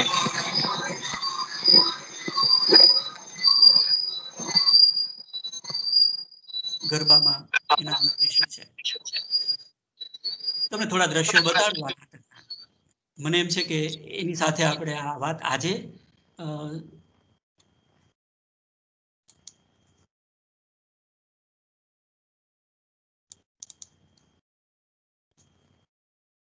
સ્ક્રીન આવે એટલે મને રમજાનભાઈ જરા ફીડબેક આપજો. જી સર, હા.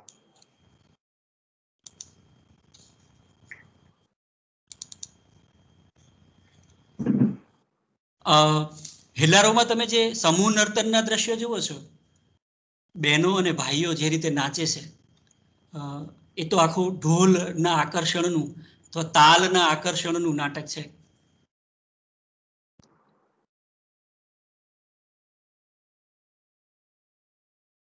એવી રીતે અહીંયા પણ એક જ મિનિટ. ઓકે,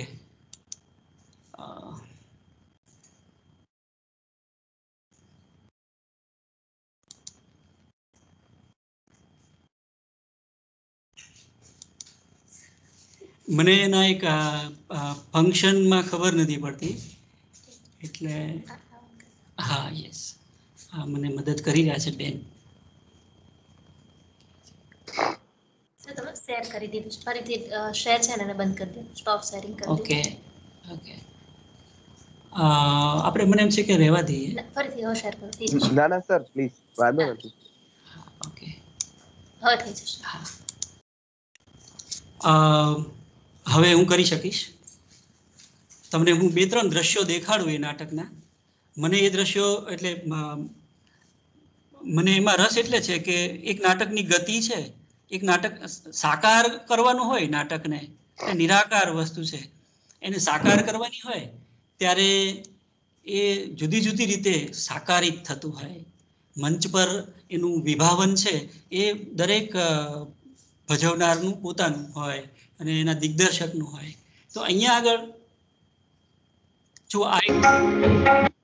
આ જે દ્રશ્ય છે એ પેલો બાદશાહની છાવણીમાંથી જે પૂજારી છે, જે મધ્યસ્થી છે, રાધર એક સાક્ષી છે ત્યાંના સ્થળનો, જેને કહેવામાં આવ્યું છે કે તમે જાઓ અને મેનાના ઉપવાસ તૂટે ને એને માટે તમે જઈને પ્રસાદી લઈ આવો.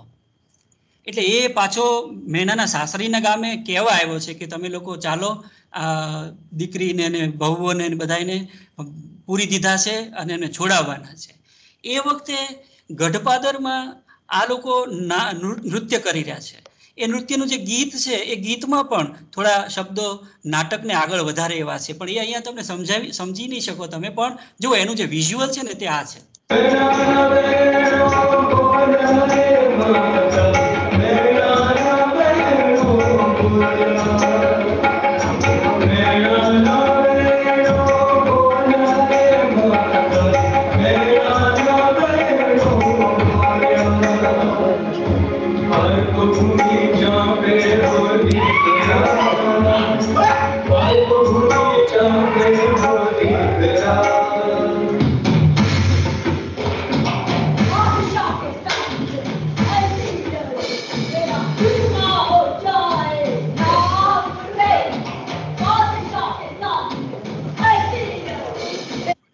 એક દ્રશ્યની સાથે મેં બીજું દ્રશ્ય ભેગું કરી દીધું કે જેમાં બાદશાહની કટારી ઝૂંટવી લઈને મેનાએ બાદશાહ ઉપર આક્રમણ કર્યું છે.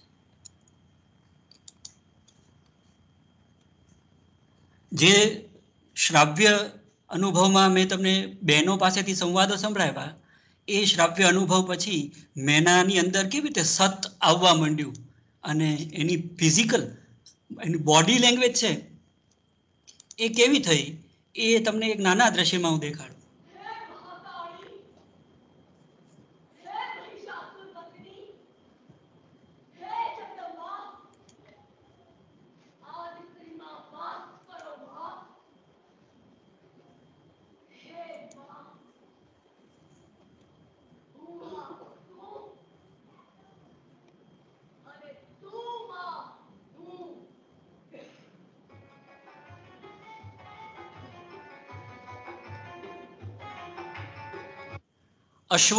અશ્વોની દોડાદોડી મંચ પર માઇમમાં તો શક્તિભાઈ કરે છે, પણ જે શ્રાવ્ય નાટકો છે એમાં એ દોડાદોડી કેવી રીતે થઈ શકે એનો એક સરસ પ્રયોગ આ મિત્રોએ કર્યો હતો, એ હું તમને દેખાડું.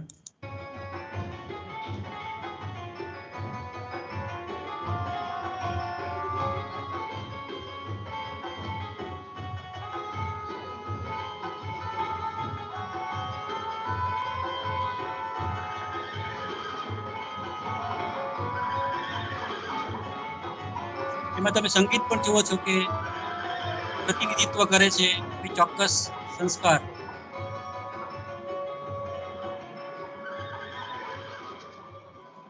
તો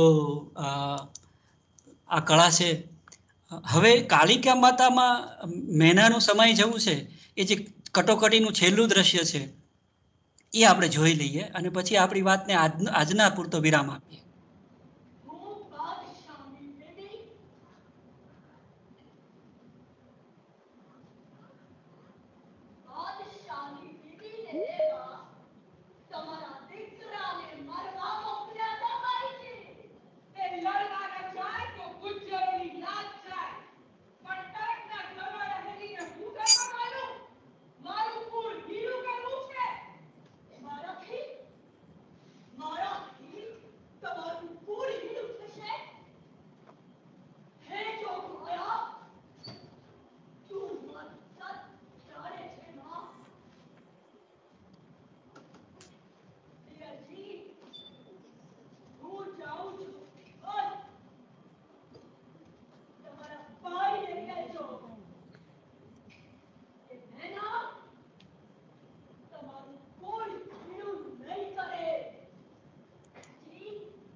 ત્યાંથી ગુજરી ચાલ્યા ને ગયા તે પાવા ગઢ રે,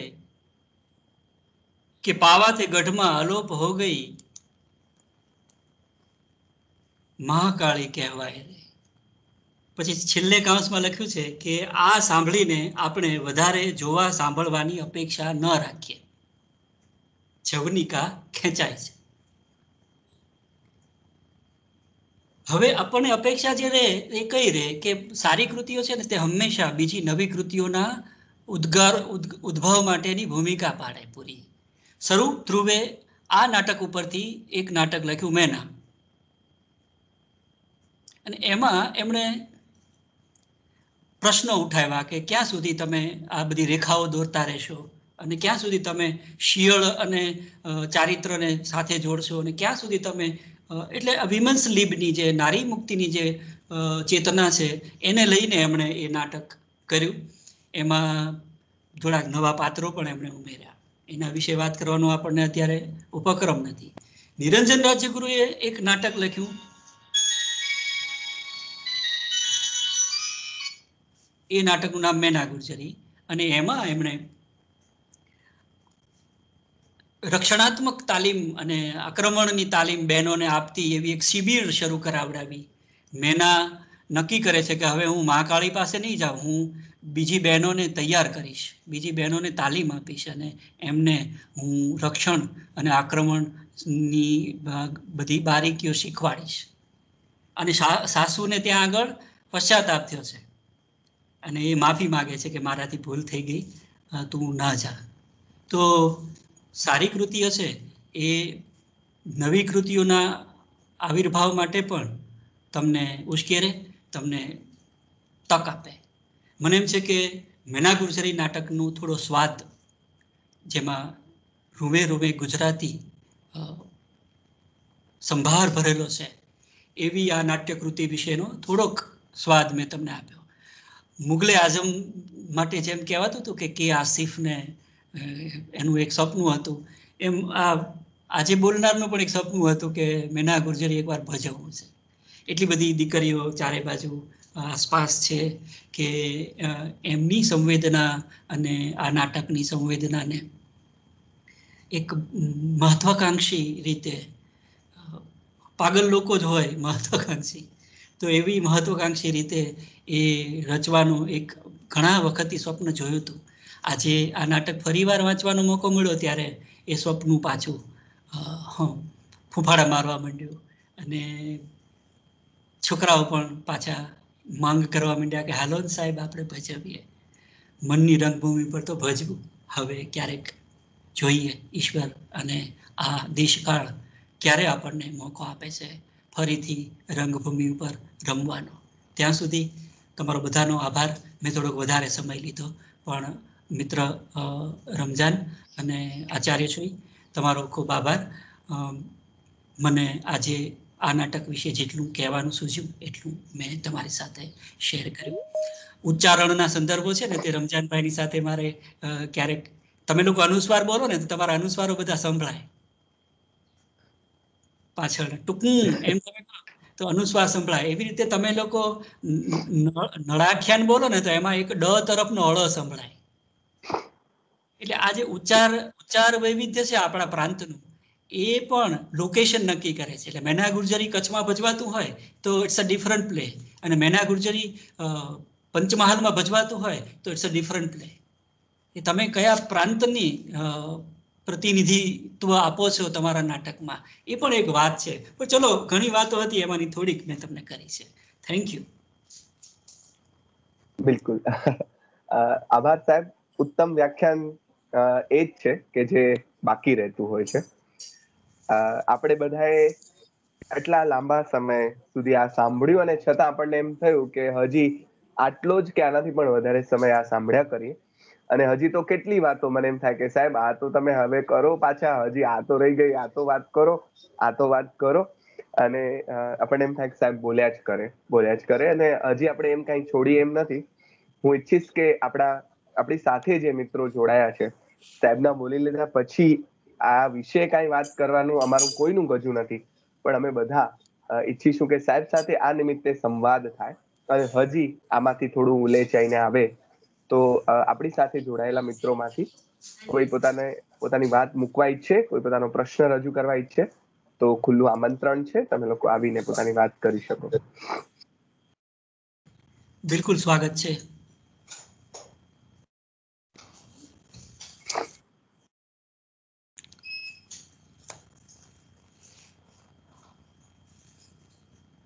નમસ્કાર સાહેબ. નમસ્તે. રમજાન સાહેબ અને મહેન્દ્રસિંહ સાહેબ, અમને ખૂબ મજા આવી. એમ કહેવાય કે ખૂબ મજા એટલે આનંદ. અમને ખૂબ આનંદ થયો. ખૂબ ધન્યવાદ. બિલકુલ આભાર તમારો પણ કે જેમણે પોતાનો પ્રતિભાવ રજૂ કર્યો. વિજયાબેન કંઈક કહેવા ઈચ્છે છે અંજારથી, આપણા નિયમિત શ્રોતા વિજયાબેન ધુલા. નમસ્તે સાહેબ. નમસ્તે. ખૂબ મજા આવી અને અમારા જેવા 7 દાયકા વટાવી ગયે વ્યક્તિ હવે એમ ઈચ્છીએ છીએ કે તમે જલ્દી પાછું, હમણાં કહ્યું ને કે આ નાટક પાછું રંગમંચ પર લાવવા ફૂફાડા મારે છે ને, હવે જલ્દી ફૂફાડો મારજો, કારણ કે અમારા પગ હવે કબર સુધી પહોંચી ગયા છીએ, તો એક અરમાન ન રહી જાય કે અમે જોયું નહીં. બાકી આજે ખૂબ મજા આવી સાહેબ.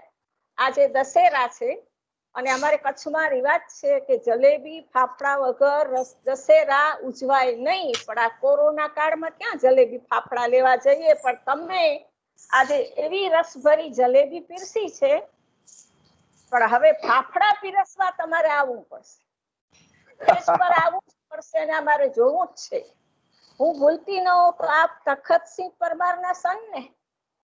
મારા ફાધરના વખતથી અમે તખતસિંહ બાપુને વાંચતા, નાનકડા ગામડામાં રહેતા, પણ ફાધર પેલા બોમ્બે રહેલા ને એટલે કુમાર અને અખંડાનંદના અમે નિયમિત ગ્રાહક હતા અને અમને પરાણે વંચાવતા.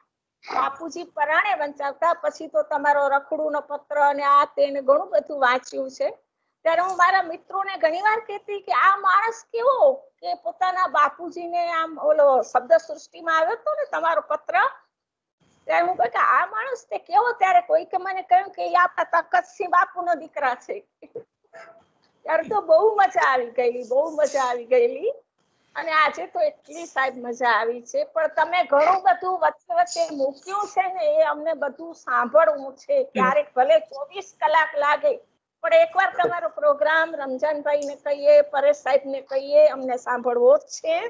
અને આજે તો પરેશ સાહેબ પણ એટલું સરસ બોલ્યા, પણ એક વાત ન ગમી કે અમે ન હોઈએ ત્યાં સુધી એમ કે તમે અમને શ્રદ્ધાંજલિ આપતા. ના સાહેબ, તમે બધા 100 વર્ષ જીવો, આવા પ્રોગ્રામ આપો ને અમારા જેવા નિવૃત્ત માણસને આનાથી એટલો આનંદ મળે છે. આજે તો દશેરા ખરેખર ઉજવાઈ ગઈ મારી, ખરેખર સાહેબ બહુ જ મજા આવી. બધાને અભિનંદન, આપને ખાસ થેન્ક યુ. નમસ્તે, તમને પ્રણામ. આભાર બેન. અને તમારી વાત સાંભળી, એમાં પહેલી લાઈન સાંભળી ને એમાં 2 સંદર્ભ તમે વાતમાં કબર અને અરમાન બોલ્યા ને, એ પણ મને ગુજરાતીનો વિદ્યાર્થી ના હોવા છતાં બહુ એ જુદી જ રીતે સાંભળવા ગમ્યા. ઘણું જીવો, ઘણું જીવો. આભાર. જી આભાર. અન્ય કોઈ મિત્ર પણ પોતાની વાત કરવા ઈચ્છે તો ગમશે.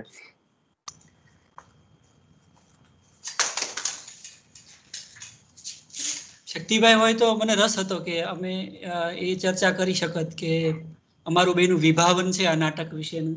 હા, મારા મનમાં પણ એમ આવેલું કે શક્તિ. હા સર, મને એવું હતું કે તમે સાંભળી ચર્ચા.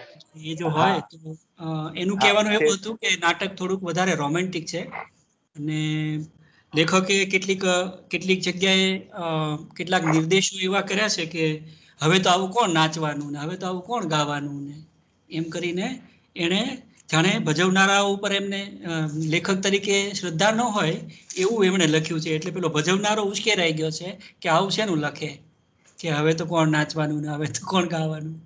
એટલે થોડા એના એ પ્રશ્નો હતા.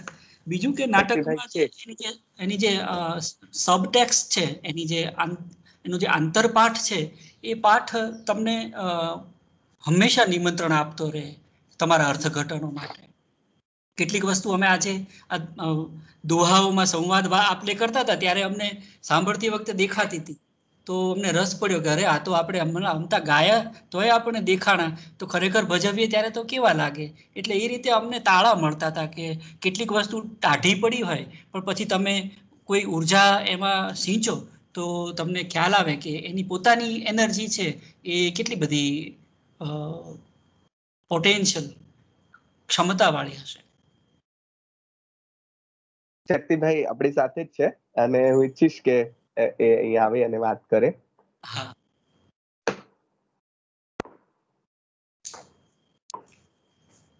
નમસ્તે સર. નમસ્તે.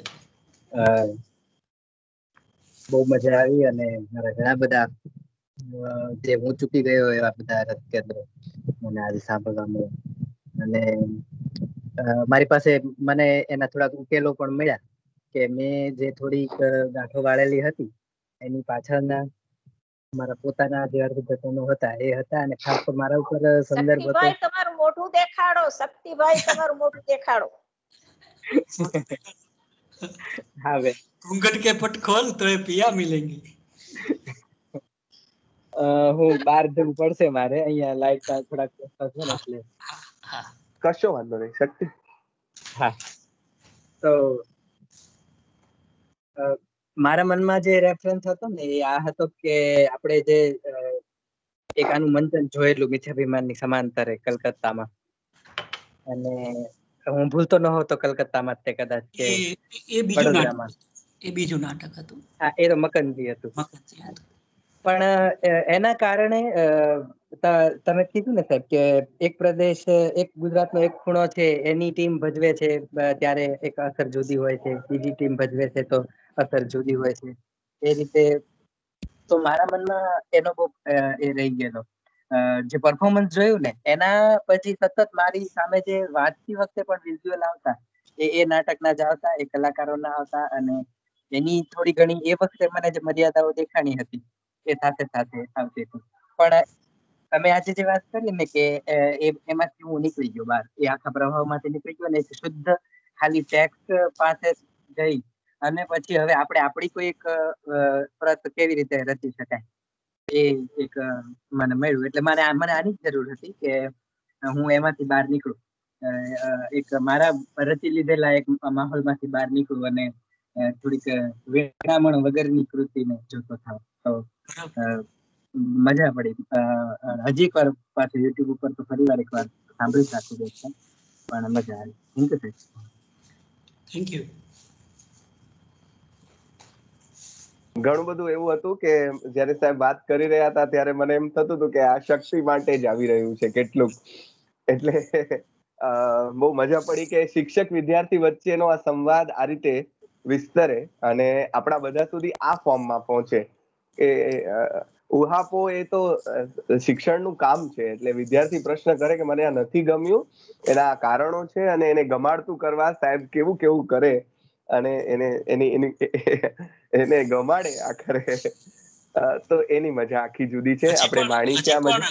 હજી પણ એટલે પુત્રાત શિષ્યાત પરાજય એમ આપણે ત્યાં કહેવાતું હશે. મને આમાં પરાજય શબ્દ સાથે મને વાંધો છે. બિલકુલ. પુત્રો અને શિષ્યોથી પરાજય શું? પુત્રો અને શિષ્યો પાસે તો હારી જ જવાનું હોય. અરે પણ હજી એના મનમાં કેટલાક, એટલે બધા ભાવકના પોતાના પ્રતિભાવો છે અને એ સ્વીકાર્ય જ હોય, આપણે સ્વીકારવાના જ હોય. એટલે જરૂરી નથી કે મેં કીધું એટલે એને માની લીધું. એ નાટક ભજવી જ હોય અને પછી અનુભવ કરી જ હોય.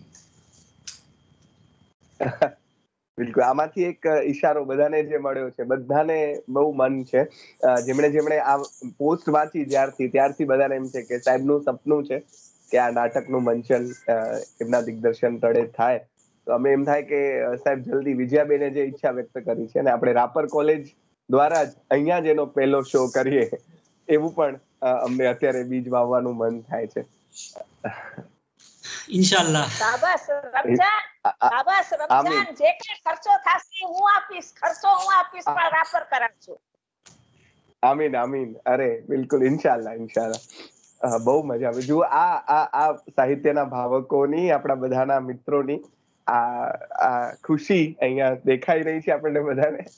અને આવા ભાવકો એક બે પણ હોય તો આપણી આખી શ્રેણી મને એમ છે કે સાર્થક છે. બીજા પણ મિત્રો જે જોડાયા છે, આપણે એમના માટે પણ અવકાશ છે વાત કરવાનો અને પોતાની વાત મૂકવાનો, પોતાના કોઈ પ્રશ્નને રજૂ કરવાનો. જરૂર એ લોકો પોતાની વાત કરી શકે. નાટકના માણસ છે એટલે સંવાદના વધારે માણસ છે. આટલું લાંબુ એ બોલ્યા, વચ્ચે અમે લોકો ન બોલ્યા, એ બોલતા રહ્યા, એ નવાઈ લાગે એવી ઘટના હતી. બિલકુલ આપમાંથી કોઈ વાત કરશો તો ગમશે.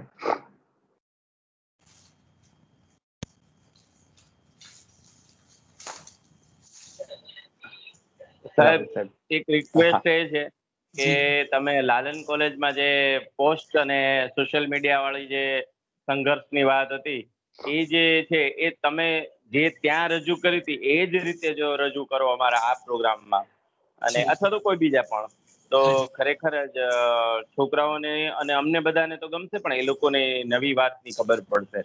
અને ઘણા ખરા તો એવું માની બેઠા છે કે વોટ્સએપ ને ફેસબુક ઉપર આવી ગયું એટલે હવે તો છાપામાં આવી ગયું કરીને એ લોકો આને અંતિમ સત્ય ગણીને એ પ્રમાણે ચાલી રહ્યા છે. તો એને ખબર પડે કે ભાઈ આ એક વાત છે એમ. ટેકનિકલી આ માધ્યમ ઉપર એ શક્ય છે, તમે કહો છો એ. આપણે ક્યારેક ચોક્કસ ક્યારેક જરૂર ગોઠવીશું આપણે. આમાંથી સાહેબ ઘણા નવા ફણગા ફૂટ્યા છે, અને હેલ્લારો અને મેના ગુજરીની વાત એ પણ તમે કરો એવો એ લોભ મેં વચ્ચે વચ્ચે અંડરલાઈન કર્યા છે. જ્યાં જ્યાં તમે એમ કહ્યું કે આના વિશે આમ વાત થઈ શકે, આના વિશે આમ થઈ શકે, તો એ બધી તમારે કરવા અમારી સાથે જોડાવાનું છે. એમ થઈ શકે એમ કહીને તમે છૂટી નહીં શકો, એમ અમે તમે મૂકવાના પણ નથી. મારા મનમાં એવું ખરું કે એ કોઈક બીજું કરે. હા, તો તમે કેશો એ કરશે, તમે કોઈકને પાસે કરાવડાવજો, પણ આખરે તો તમે કેન્દ્રમાં રહેવાના જ. એટલે અમે ઈચ્છીશું સાહેબ, કારણ કે તમે જુઓ કેવા કેવા રેફરન્સીસ જે કદાચ તરત ખ્યાલમાં પણ ના આવે એવા કેટલાક રેફરન્સીસની વાત આપે કરી છે. અને એ જોડાય તો ઘણા બધા બીજા પણ નવા સંદર્ભો ઉઘડે એ રીતે, અને કોઈ કૃતિને આ રીતે કેટલા બહોળા પરિપ્રેક્ષ્યમાં જોઈ શકાય, એના આગળ પાછળના સંદર્ભોને કઈ રીતે જોડી શકાય, સમગ્ર પ્રદેશ સાથે, સાહિત્ય સાથે આ બધાના સંદર્ભો કેવી રીતે જોડાતા હોય છે, એક પ્રદેશનો ભાવ લોક કઈ રીતે જોડાતો હોય છે, એની આપણે જે વાત કરી છે, તો બહુ મજા પડી છે. અને આ શ્રેણીને સમૃદ્ધ કરવામાં ભાવનગરનું બહુ જ મોટો ફાળો છે, બહુ જ મોટો, અને હજી પણ રહેશે. આપની કમાણી અમે ખાઈ રહ્યા છીએ. મેં કહેલું કે આપે બીજ વાવ્યા હતા અને વાવી રહ્યા છો, એના ફળ અમને બધાને મળી રહ્યા છે અને હજુ પણ મળતા રહેશે. એટલે આજે તો એ બીજનું મૂળ જે હતું એ આપણને મળ્યું છે, એટલે તો કેવી મીઠાશ અનુભવાય. આવતીકાલે આપના જ એક વિદ્યાર્થી આકાશ રાઠોડ વલભીપુરના, અને હમણાં જ જેમણે રિસન્ટલી MA પૂરું કર્યું છે, આપણી સાથે પણ છે, એ આવતીકાલે નહન્યતે વિશે વાત કરવાના છે.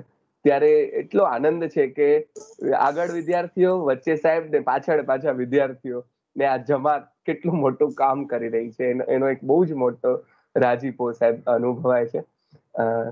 ખૂબ ખૂબ ખૂબ આભાર શબ્દ નહીં વાપરું, પણ બહુ મજા પડી છે. ટાટા બાય બાય કરો એ પહેલા મને એમ છે કે હું તમારી પાસેથી વચન લઈ લઉં છું કે તમે ફરીવાર અમારી સાથે પાછા જોડાશો આવી રીતે, કાયમ છો જ. તમારા જ લેક્ચરને તમે પાછું યુટ્યુબ પર બીજી વાર સાંભળજો, કારણ કે તમે બધા જ મણકા સાંભળો છો. જરૂર.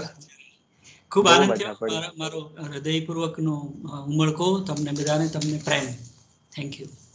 જી સાહેબ, થેન્ક યુ સો મચ. આપણે આવતીકાલે બરાબર 11:20 પાછા મળીએ છીએ નહન્યતેને માણવા માટે. આગળના દિવસોમાં એક સિંધી આત્મકથા લઈને વિમી સદારંગાની નામના મેડમ પણ આવી રહ્યા છે. પોલિયેનાની વાત થવાની છે, તોતોચાનની વાત થવાની છે, ઉત્તર રામચરિતની વાત થવાની છે, અને આપણી શ્રેણી આપ સૌના કારણે ખૂબ આગળ જઈ રહી છે. આપ સૌનો સાથ આ રીતે મળતો રહેશે. કોઈને કઈ કેવું છે? મને અવાજ સંભળાય છે. શક્તિભાઈ. હા, નમસ્કાર રમજાન સાહેબ. જી જી. ગઈકાલે તમે નંબર લખાવ્યા હતા. હા, પણ અમે નંબર લખી શક્યા નહીં સાહેબ. નંબર થોડું હા, જણાવશો તો બિલકુલ. સારું. હા. મારા નંબર છે 75 670 64 993. 75 670 64 993. આ નંબર પર તમે વોટ્સએપ કરશો તો આપને રોજની લિંક મળી જશે. એટલે રોજ આ આસ્વાદ પર્વમાં આપ જોડાઈ શકશો જરૂર. 75 ખૂબ 75 670 64 993 75670 64993. ખૂબ ખૂબ આભાર સાહેબ. જી જી જી મજા પડી ગઈ છે, બહુ જ મજા પડી. Thank you so much sir.